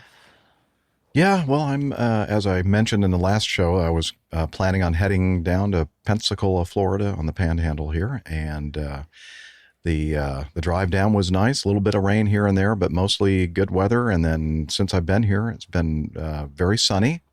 My first day, Tuesday morning, I decided to get out, do my walk that I was planning to do every day. One thing I forgot to do was apply sunscreen, and ended up burning a lot of my skin. So I have not gone on the beach walks since that point on Tuesday morning. But I'm still enjoying being at the beach and feeling the nice ocean breezes and eating great seafood and all that jazz. Now, when I was on my walk getting burnt to a crisp, apparently a email was dispatched to several of the hosts of the show from CNN, wondering if any of us might be able to join early in the morning on Wednesday morning. The host Erica Hill, I think, mm-hmm. and then it turns out another gentleman, a retired controller, to talk about this meeting with the airlines and the transportation secretary in Washington, D.C., and what we thought about the situation at Newark, and et cetera. And I told them, well, you should probably have an FAA person or an air traffic controller, to interview, because I said I could give you my perspective as a pilot, but anyway, they decided to have me come on anyway, and I think just eye candy really is why they wanted me. Yeah, just kidding. So very early. So it was the 6:30 segment, which was 6 to 7 a.m. and you were at 6:30. Yeah, I was at 5:30. So I was on somewhere between 5 and 5:15 my time here in Pensacola, to talk with the technical director and all that kind of stuff and get all the video and audio sorted. And that's why I look like I should be sleeping, because I should have been sleeping. And I didn't mention that the night before was tequila night at Flounder's restaurant, Perfect. seafood restaurant. And it was interesting. I gotta say, Jeff, Erica doesn't look terribly impressed with what you're saying. No, she has a very see that look on her face right there, though. AJ, is a look that I usually see when I see women looking at me. Oh, so it's normal. Okay. Yeah, that's just normal. I don't. Yeah, it's not unusual at all for me to see that. Yeah. Anyway, so they spelled my name correctly, and they actually referred to me as a retired Delta Airlines captain. At the end. And at the end, the guy that was the kind of setting all this stuff up in the background, he said, hey, do you want us to plug your podcast? And I went, yeah, that'd be nice. And so they actually said it correctly, unlike when I was on the Weather Channel. Anyway, CNN got it right, and they said Airline Pilot Guy Show is my podcast. Weather Channel? So, yeah, the Weather Channel, back in December of 2019, I was on a segment with Stephanie Abrams and Jim Cantori, and they said, you want us to plug your podcast? I said, yes, please. Airplane Pilot Guy. I went, okay, well, that's close. It's pretty close. Yeah. Anyway. Close, but mostly guy. Anyway, so my two 15-minute segments of fame, Weather Channel and CNN. Go ahead, AJ. I was going to say slightly disappointed. Missed opportunity there to not put Acme Airlines on there. You could have been a retired Acme Airlines captain. Good point. I should on have national television. Yeah, you know what? That would have been good. I wish I'd thought of that, but I was so groggy. I didn't even think of it. Missed opportunities. I know, missed opportunity for sure. Just one of many in my life. All right. So yeah, I've been enjoying being here in Pensacola. I'm planning on leaving early tomorrow morning, hopefully early enough that I can get back to the Atlanta metro area before the Friday afternoon traffic just becomes horrendous. So we'll see how that goes. A couple of photos from one of our community members. We have, that's right. One of the APG community members is doing his worldwide travels now in Tokyo. Stefan. And I invited him to come with us on the show, but he said, no, I'm still traveling the world, so I can't join you. But he's wearing the cap, the Acme Airlines cap. And what were you saying, Liz? Yeah, no, he's wearing his hat. That's what I was saying. Yeah. Oh, okay. I thought you might have been saying something about the, what's the area that he's, Shibuya Crossing. Okay. Yeah. Same to you. Yeah. Nick knows. I'm sure. Anyway, so thanks, Stefan, for sending that in and spreading the word about Acme Airlines and the Airline Pilot Guy show. We do appreciate it. Hopefully, one of these days, he'll be able to join us on the show live with. I think he'll be back in Hamburg around the 25th of May. I think, or 20th or 25th of May. Okay. So, very good. All right. And that's it. Coffee Fund, I guess, Coffee Fund. is what I should do next. Boom. Our little Coffee Fund jingle by the Jeff Smith. Johnny, how much more coffee? No thanks. I love coffee. I love tea. I love the APG community. Coffee and tea and the Java and me. A cup, a cup, a cup, a cup, a cup. Oh, yeah, the Coffee Fund. It's your way to support the show financially if you desire. Of course, we do this out of a labor of love. And, we don't do it for the money, obviously, because if we did, we'd all be broke. But seriously, but people like to, support things that they enjoy watching, listening to, whatever. And so if you're amongst that group of folks, we have just the thing for you. It's called the Coffee Bar Club or the Coffee Fund, and a couple different ways to engage. One is the Coffee Fund Classic method, which is essentially a PayPal donation page. And every month we get a nice, generous contribution from our good friend, Dr. Mazuz Karim in the UK. So thank you, Mazuz, for continuing to contribute to our show, and we do love you. And the other way that you can be part of the Coffee Bar Club is to join up with Patreon, become a patron. Information about how you can do that can be found at airlinepilotguy.com/coffee. Please consider it. You'll be glad you did, and we will too. Okay, let's do some feedback.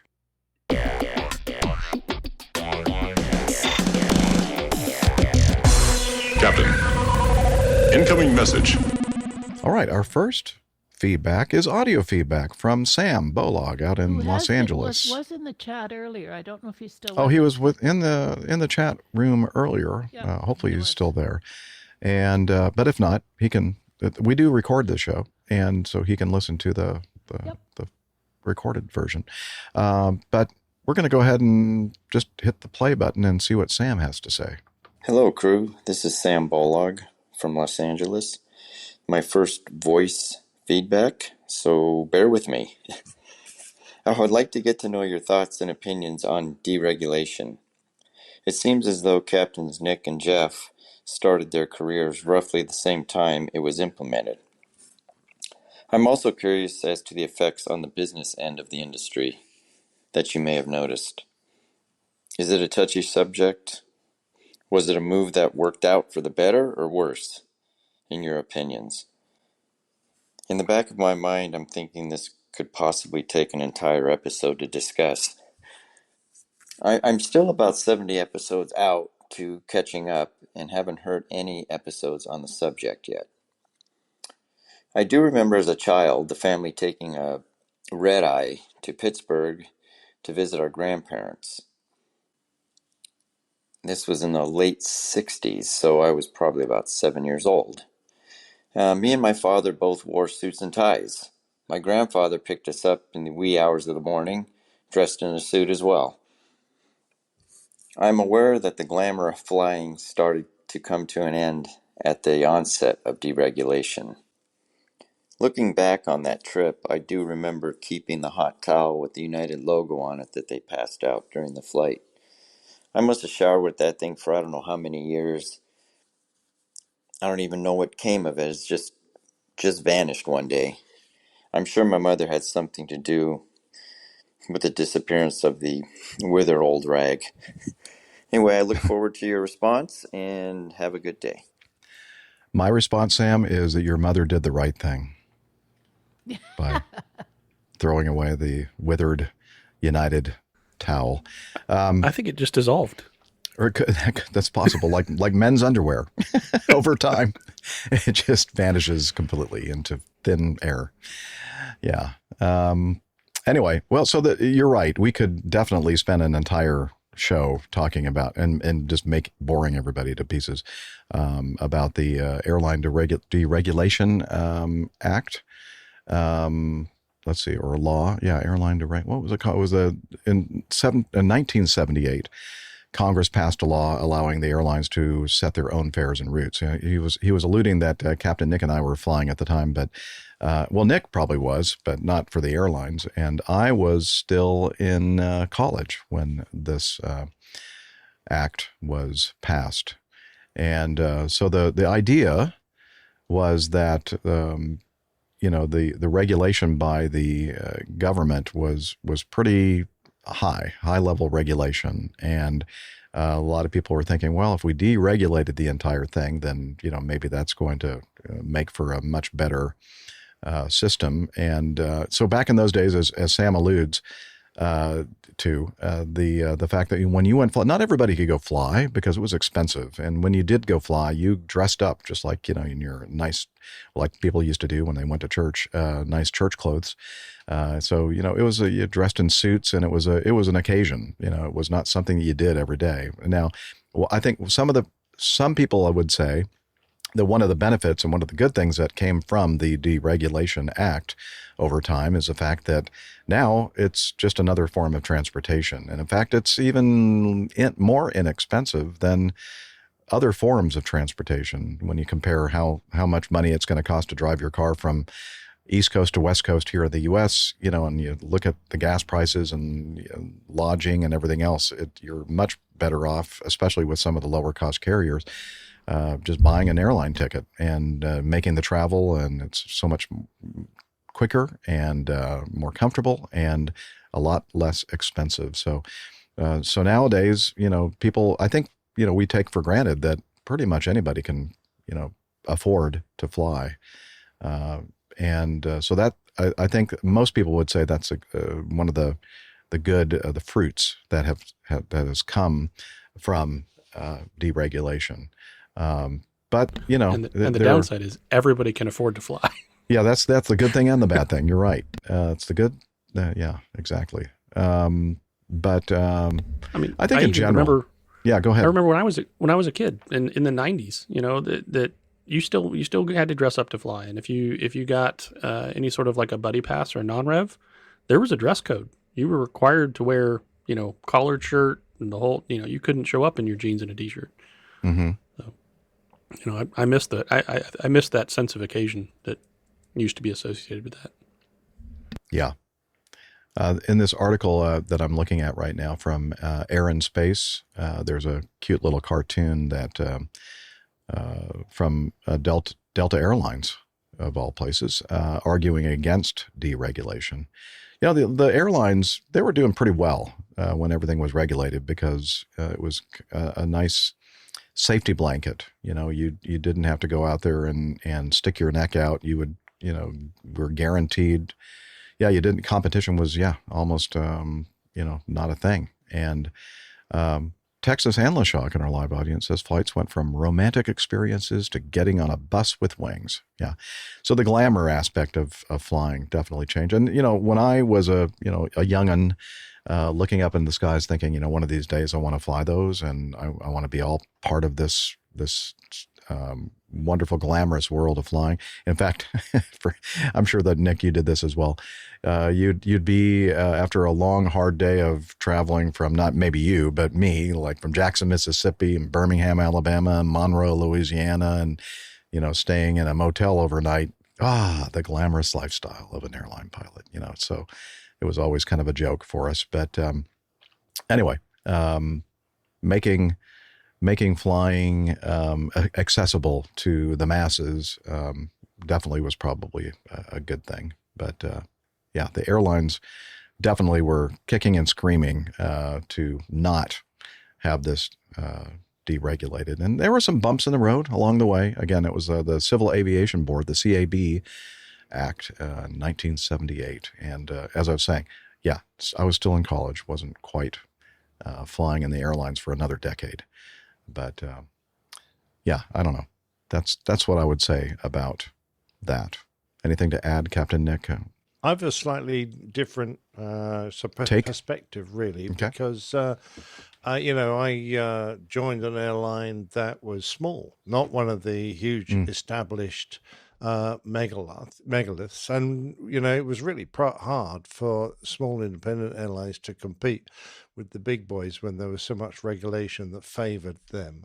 And Branson was greatly in favor, our boss, so the guy that owned the airline, of deregulation. And more importantly, he wanted the freedom to fly into any American city. And deregulation came first, and then it was the sort of international freedoms, that would allow us to go to more than a few cherry-picked routes that were, sort of given to us because British Airways, our big competitor, didn't want them.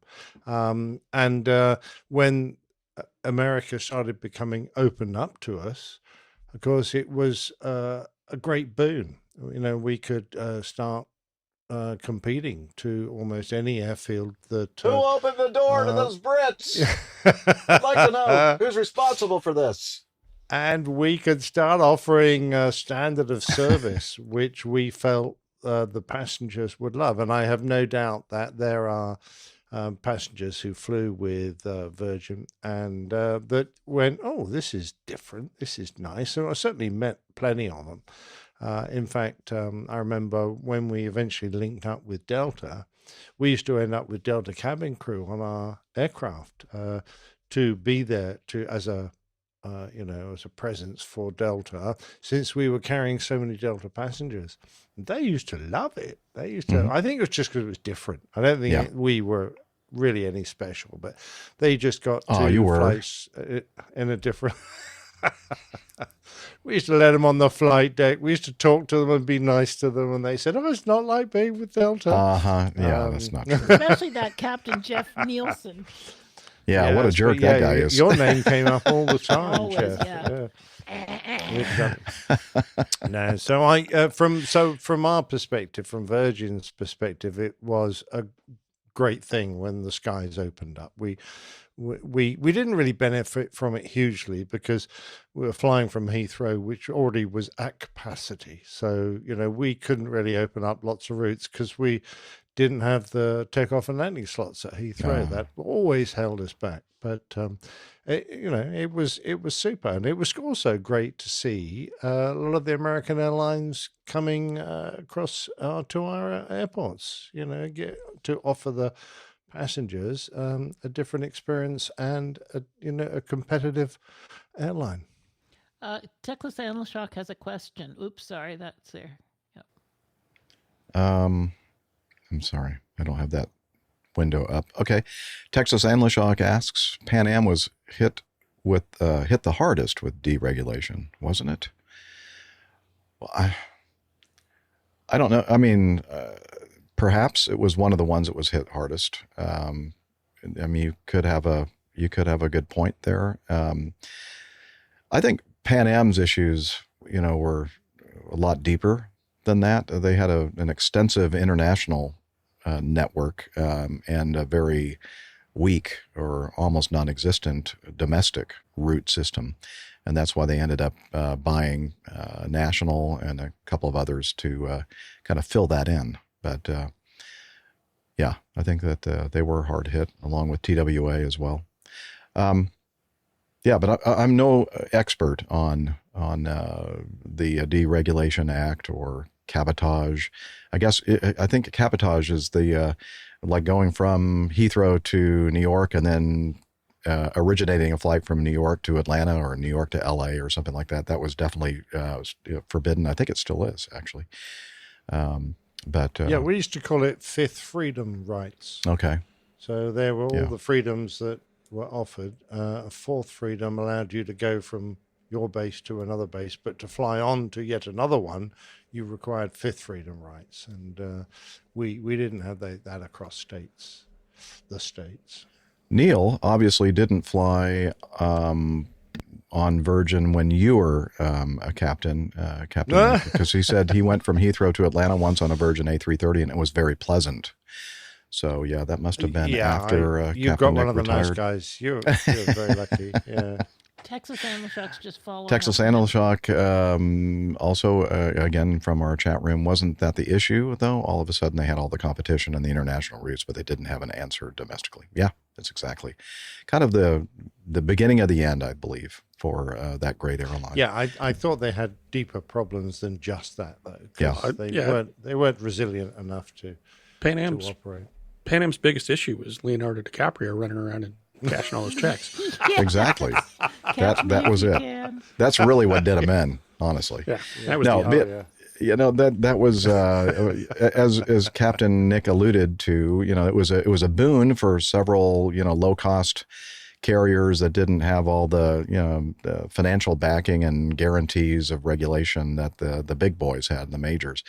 And for several companies out there, they were so used to that kind of system that maybe they just didn't take it seriously enough when the writing was on the wall that this was going to happen and you need to change the way you do business.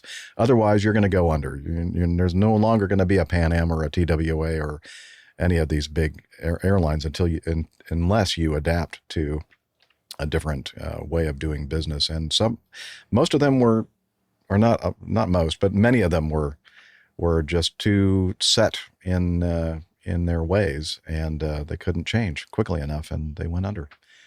Which was sad. I'd seen the movie 2001: Space Odyssey, and I had seen the spaceship flying up to the space station that was around Earth, and it was a Pan Am spaceship. So I fondly imagined Pan Am was going to be around forever. Mm-hmm. And it came as a huge shock, I think, to many people that this fantastically glamorous and capable airline had floundered so badly. You know, it was amazing. That's when you work for an airline, you have to hope that the people that are in charge, you know, the upper management, mid-management, they know what the heck they're doing, you know, and are able to adapt to the what changes in the industry. And, you know, if not, then sadly, you're going to be in for a bad ride. And I was lucky that I ended up getting with a carrier that was able to adapt. The initial part of my career, they just kind of, they weren't making, you know, no, I don't even want to say it. I still hold them fondly, but toward the end of my career, my former airline did, they were like leading the way with a lot of, you know, trend-setting ideas and really being a very, very successful company. And it was because of that upper level management and the leadership that happened. And I'm grateful that it did. And I was so happy to be with an airline that lasted my entire career and still exists today, and it's still going strong. So yeah, very blessed. As you guessed, Sam, it's one of those things where we could talk quite a bit about, and yeah, unfortunately you could talk about any subject. Well, I know I can talk about anything for hours and hours and hours and put people to sleep almost instantly.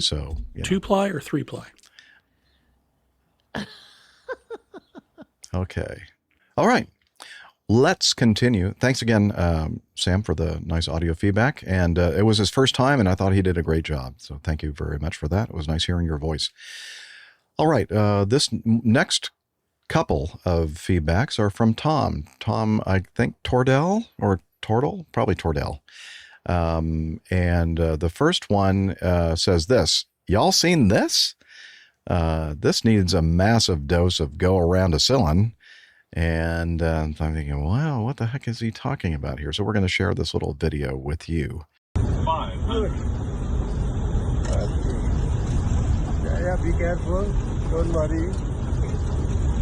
Bank angle. Bank angle check. Bank angle. Yeah. Sink rate. Pull up. Pull up. Sink rate. Sink rate. Good. Come little more. 50, 40, Okay. 30, 20. Whoa! A little bumpy landing. How many warnings can you get on one approach? Listen, everybody in the cockpit. Woo! Can't believe we're still alive. You know that's what they're thinking. He went through half the alphabet of all the warnings it's possible to get on an approach there. Bank angle. And the whole time he's in the background going, don't worry, it's fine. That's fine. Totally This is what we do here. Yeah. Yeah. So what is this? You're listening audio only. You're going, I just hear some weird things happening. It sounds like an airplane cockpit. You're correct. It is an airplane cockpit. I think it's a 737 landing. Most they can use it again. It's now a Cathay up at Paro because they can't fly the airplane anymore.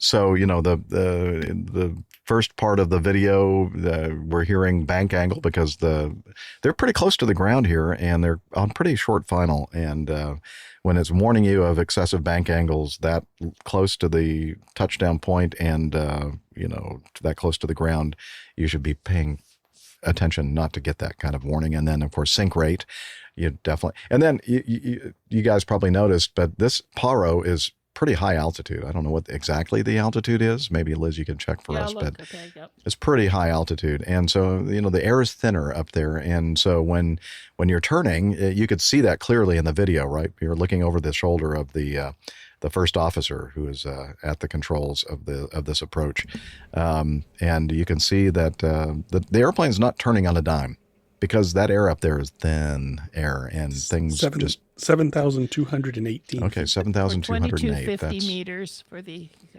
we don't do enlightened. meters here. Anyway, so up. It's pretty high. It's not like Lima, Peru, or anything like that, but it's pretty high up there. And I hear that this is one of the most challenging airports to fly into. Is Paro. What do you all know about it? You ever been there, Captain Nick?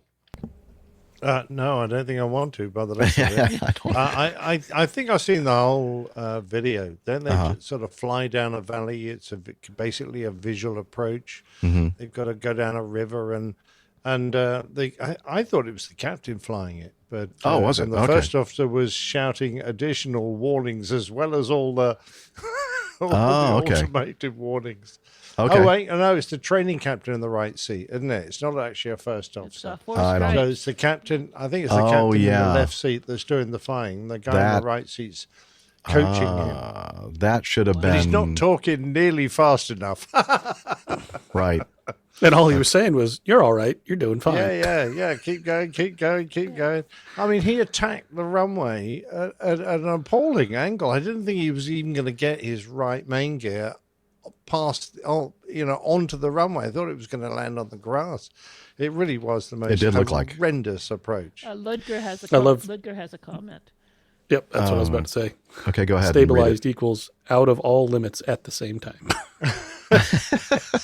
That's the other definition of it. Yeah.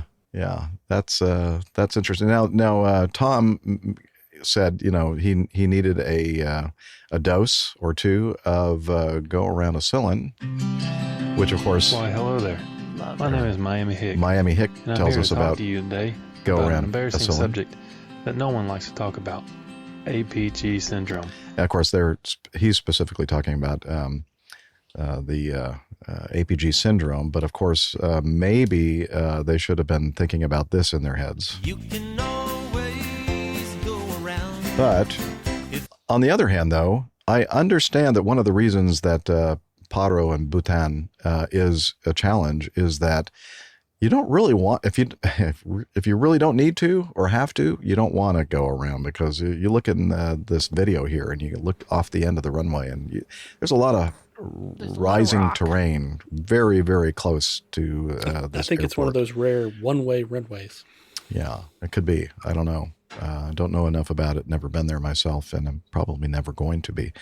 But so going around, in most cases, going around is a good solution. Here, I don't know. Yeah, it depends on how bad your approach gets, but I guess they do have procedures for it there. But anyway, that was interesting. So thank you, Tom, for that. We also received this from Tom, and this specifically for AJ, and he asks, aren't the aircraft logs to be reviewed before taking off, and wasn't the earlier nose gear down lock light failure written up? And then he concludes with, y'all are in top form. Thanks, Tom. Tom's been drinking, apparently. So He's squint, one eye. Yeah, you're on top form there. So what is he talking about here, AJ? I think this is in reference to last time I was on the show. We talked about my multi-engine check ride, which ended with a real gear emergency. A little bit of excitement, and we didn't have a nose gear down and locked indication. So there's 3 green lights on the Diamond, and we only had 2 out of 3. And as we talked about, 2 out of 3 ain't bad, but it's not enough to land an airplane. Yeah. So his reference here to the aircraft logs.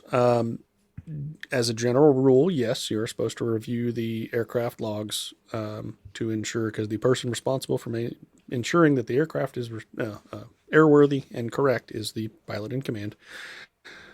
However, there's the reality of that in reading the aircraft log is kind of like memorizing all of the NOTAMs. It's just not real life. So it's a bunch of garbage? Sometimes. Okay. It depends on your A&P, I guess. But in this particular case, I don't know that it was actually logged in the aircraft log, because the way that they do their maintenance squawks and things, there are certain things that don't have to go into an aircraft log and certain things that do. And that's also a little bit different because this aircraft goes through what's called 100-hour inspections, and it's part of a 141 flight school, which again further adds more rules, changes the timing on things and all kinds of stuff. So without going into a horrendously boring discussion of the FARs, no, it was not logged. I found out about it while I was in the air. We did review the logs before that flight, actually, and it was not in there. So, and just because something is or is not in the log doesn't necessarily mean that you're not going to have a problem with something in the future. Everything could be all nice and, signed off and everything, and you still have an issue with it. But it's kind of nice to know that something was recently worked on, and just in the back of your mind, right? It's one of the things I've changed with our flying club here in Atlanta is previously the maintenance officer would remove the last couple of pages. He'd always keep a fresh page, and that was the only thing in the logbook in the airplane. Oh, so you couldn't really review the history. Right. And I said, man, it'd be really nice to find out what the last 4 or 5 things that people had problems with were. Can we leave just at least that last page, which is like 12 blocks, Mm-hmm. And so that procedure has been changed. So now that's the first thing I always do because I don't know who's flown this airplane since the last time I was in it. Yeah. I like to look and say, hey, what's been happening? And if there's a consistent thing, it gives you some clues, or if you have an issue, you may have, like you said, some clues of what this could possibly be associated with. Knowledge is power.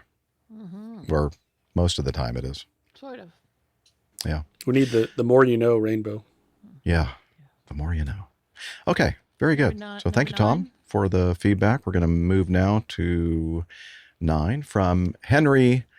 I'm not going to try to pronounce Henry's last name. I think this is Sir. Okay. You could do it. She's Larschik or something like that. I think it's easier just to say, I think this is Sir Henry or Henry from Berlin, who I'm not sure if he's still with us in our live audience. He might be. He was the one. Oh, that's right. He had to leave. Yeah, he was here for a little bit. Anyway, hello, APG crew. Hope everyone is doing well. I have a question about the use of afterburners during takeoff. As I understand it, 99.9% of the aircraft around the world are not equipped with afterburners, or as they like to call it in Britain, reheat. Fully loaded, they happily take off and cruise around the globe. Even the A340-300 eventually makes it off the ground, though some say that's only because the Earth bends away from underneath it. But that's another story. Don't be so defensive, Nick. We know that the 300 was not your favorite model of the 340. It was the 600 that was the one that was nice. Well, right? It wasn't my favorite, but it wasn't that bad. Yeah, okay. So Henry continues, when watching videos on YouTube, I've noticed that whenever an aircraft does have afterburners, they're used for takeoff or during the takeoff. And we're not talking about massive B-1B Lancers here, but relatively small F-15s or even tiny F-16s. I find it interesting that a behemoth like the A380 can leave terra firma with standard engines, while a fighter jet, which is essentially just a rocket strapped to a seat, needs afterburners. As I see it, there are 3 possible explanations. 1, that's simply how the aircraft engine combination is designed to perform. Most obvious, but most boring explanation. Number 2, pilots with afterburners like to show the rest of the world their dingle-dangle. Okay. And then number 3, only the videos that feature afterburner takeoffs make it to YouTube because the others are just too boring. I think it's number 3, actually. He said, I'd love to hear your thoughts on this. Wishing you who put the extra number 4 in there? Was that you, Captain Nick? Was there another possible explanation? No, okay. Wasn't me. Yeah, anyway, I'd love to hear your thoughts on this. Wishing you all the best, Henry from Berlin. Okay, Nick, since I have just a little bit of experience with airplanes equipped with afterburners, but you have much, much more extensive experience in afterburner reheat aircraft. So why do they use afterburners for takeoff? Well, it's funny that the military, it's one of the things I found very odd when I came to the civvy world was that, well, you didn't have afterburner, that's taken. But we very rarely use full power. We always throttled the engines back. We flexed the engines because if you had a nice long runway, the theory was that you would only use enough power to get you safely airborne. And they said, it stops wear on the engine, and of course the time an engine's going to fail is when you've got it at full power. So if you don't use full power, you're less likely to get injured. All this kind of civvy mumbo jumbo claptrap, because in the Air Force, we said, well, we're going to use absolute maximum thrust every time we take off, which means we'll get airborne as soon as we possibly can. That means if you get a problem during your takeoff, you've got heaps of runway left to squirrel around and stop if you want to abort the takeoff. So we never got airborne in dry power, apart from the fact that, military jet engines are built kind of different. They're not big fans you get on civil airliners. They're more pure jets. The amount of dry power, generally speaking, was okay to go tootling around and cruising, etc. But if you wanted to climb or do any combat or do anything that required a lot of energy, you definitely needed your afterburners. So there was a big difference between the amount of thrust you got in dry power and the amount you got in afterburner. And I think the lightweight, the Phantom, could probably have got off okay in dry power, but no one ever wanted to try it out to see. So that's kind of the main reason. We liked messing about with afterburners, and you think about things like formation takeoffs. The leader never used full power in a formation takeoff because his wingman, if they drop back a bit, he would need full power to catch up, and if the leader was already at full power, he would never catch up, and that was always a difficult situation. So the leader never had full power set, and if you're only going to use that in dry power, that's you're giving yourself even less. And we didn't like doing all those funny calculations as well. Performance figures, they were for truckies, they were for all the bomber pilots. We just went max thrust, off we go, boom. Thank you very much, sir. Just simple-minded pilots. Yeah. Ludger says the Eurofighter can take off without reheat, but it's only half the fun. Yeah, for sure. Well, it's actually pretty good. The Eurofighter can maintain a supersonic cruise, I think, in mil power, which is pretty neat. That's impressive. Tim Van Rem says, I use max power and full afterburners every time I enter the freeway. Once a drag racer, always a drag racer. Yeah, there you go. Yeah. True story. Exactly. Anyone who doesn't floor it to get onto a freeway or a motorway is apart from that, you're going to cause an accident one day. I should also mention something that's kind of significant when it comes to the use of afterburners. And again, my only experience with afterburning aircraft was a T-38 Talon. And I can tell you that if we used it for takeoff, and if you left it in burner, and did like a high performance climb and all that jazz, you would burn through the entire amount of fuel in your tanks in 15 minutes. So that's impressive. It tends to guzzle the fuel quite rapidly, and so it just doesn't make a lot of sense to use them or even implement them, and unless you just absolutely need to have that kind of power in an airplane, right? I've got a friend out in Mojave that does some contract work with. He's got a couple of F5s, which are the another version of the T-38, and he does some contract work for defense contracting stuff. But he also does rides, so you can pay your X number of dollars and go for a 1 hour flight, 1 hour. And when you get in it and you take off, he says, "Okay, you can use as much afterburner as you want. The more you use, the shorter your flight's going to be." Yep. Yeah, because you can almost watch the fuel gauge and the needle go. Well, and the other point I was going to make while Nick was talking is in response there is that airlines and things like that are all for-profit entities, whereas governments are decidedly not. Mm-hmm. Yeah, they have the taxpayer money funds to spend, so why not? All right. So thanks, Henry. Hope that answered your question. Although I think that number 2 and number 3 were probably the best explanations.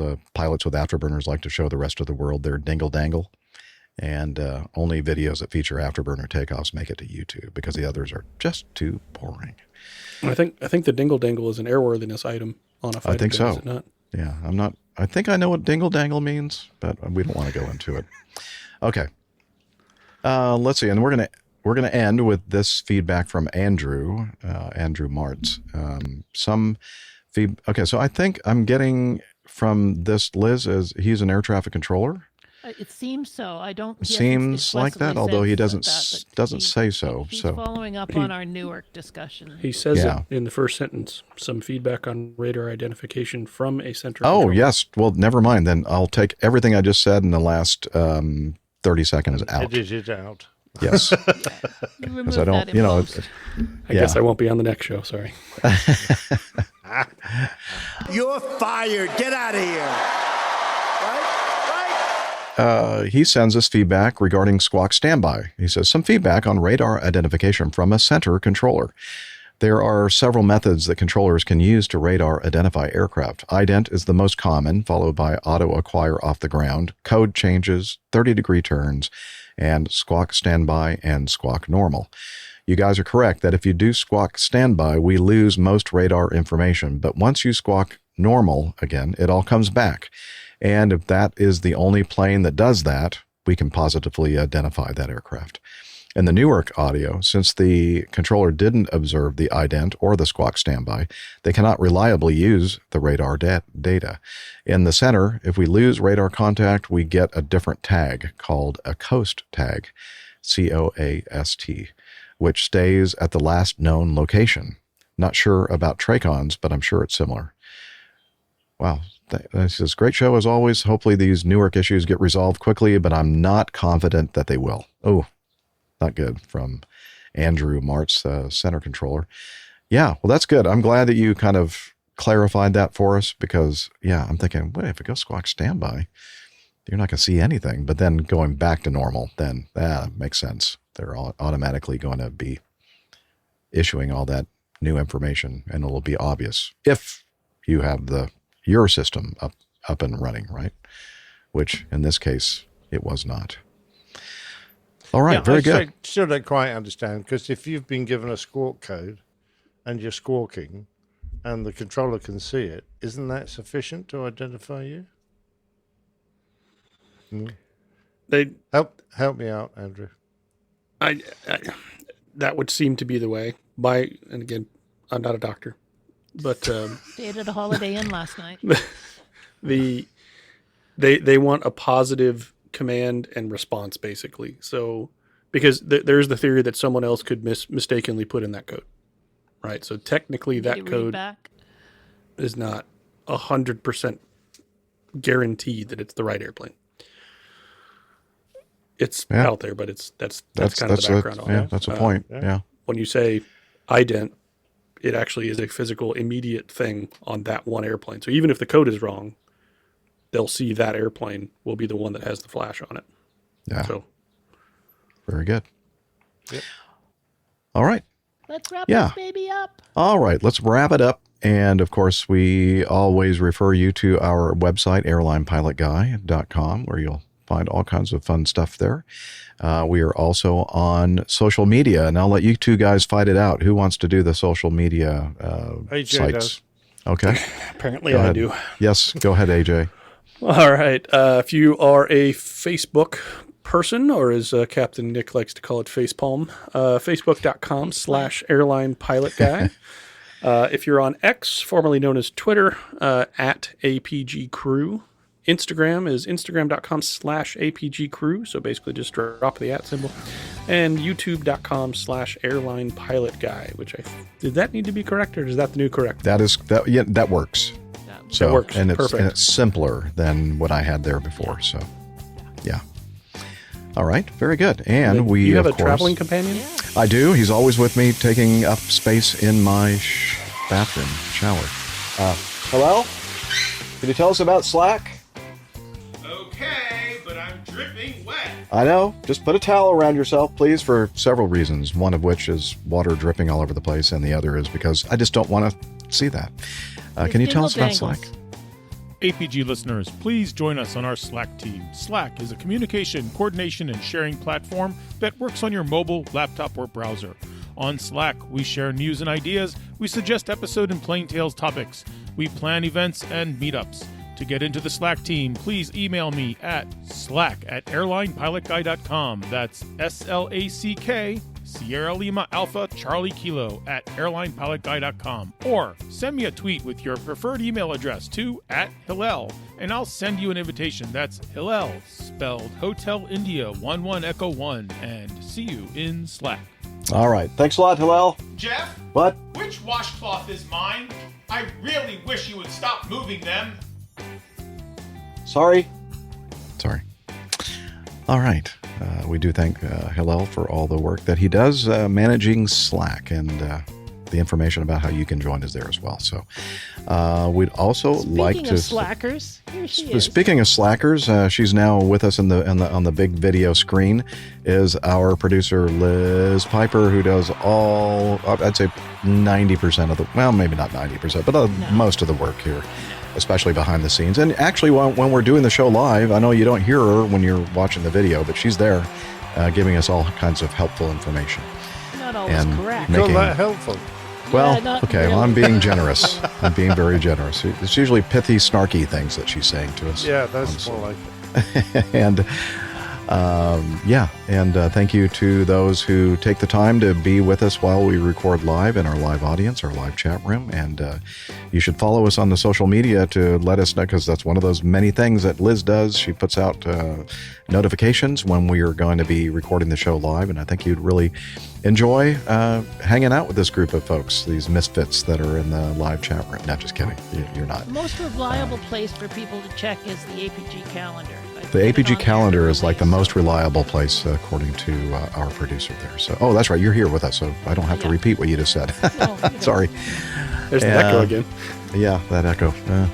Anywho, so happy to be with my friends and having you all listen to us banter on about this and that and aviation and other things. And we hope to see you again on our next episode. But in the meantime, we're going to wish you clear skies, unlimited visibility, and tailwinds. Take care.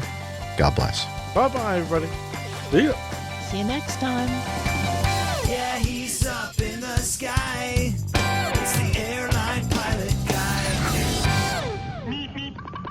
Good day.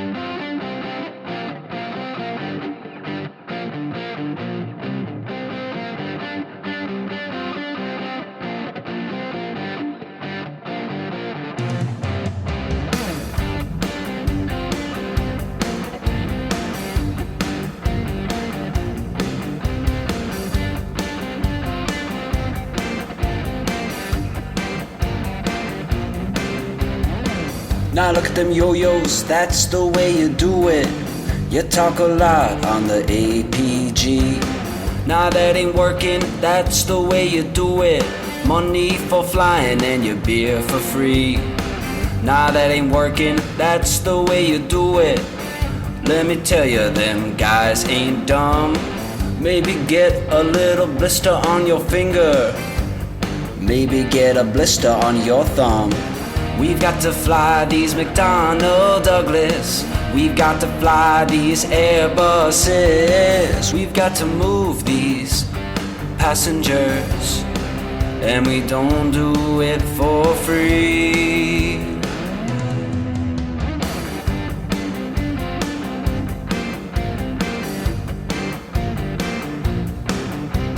See that little pilot with the stripes and the mustache?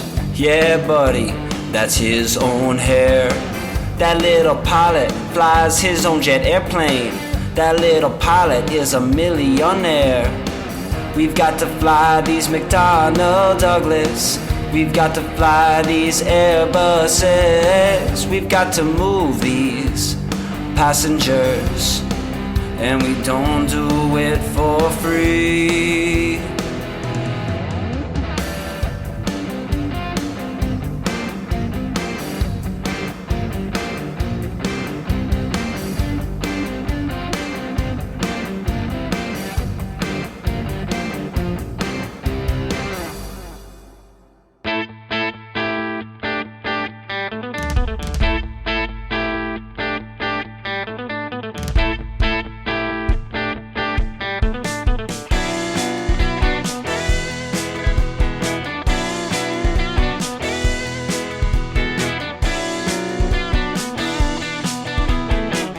I used to be such a good pilot till I started APG.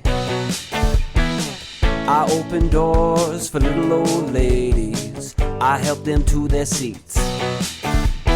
Airline pilot guy, I fly America. Oh, airline pilot guy, he can land in heavy fog. I got no friends cause I'm always flying. I just don't have the time. But I can land this old plane. I can land it just fine. Airline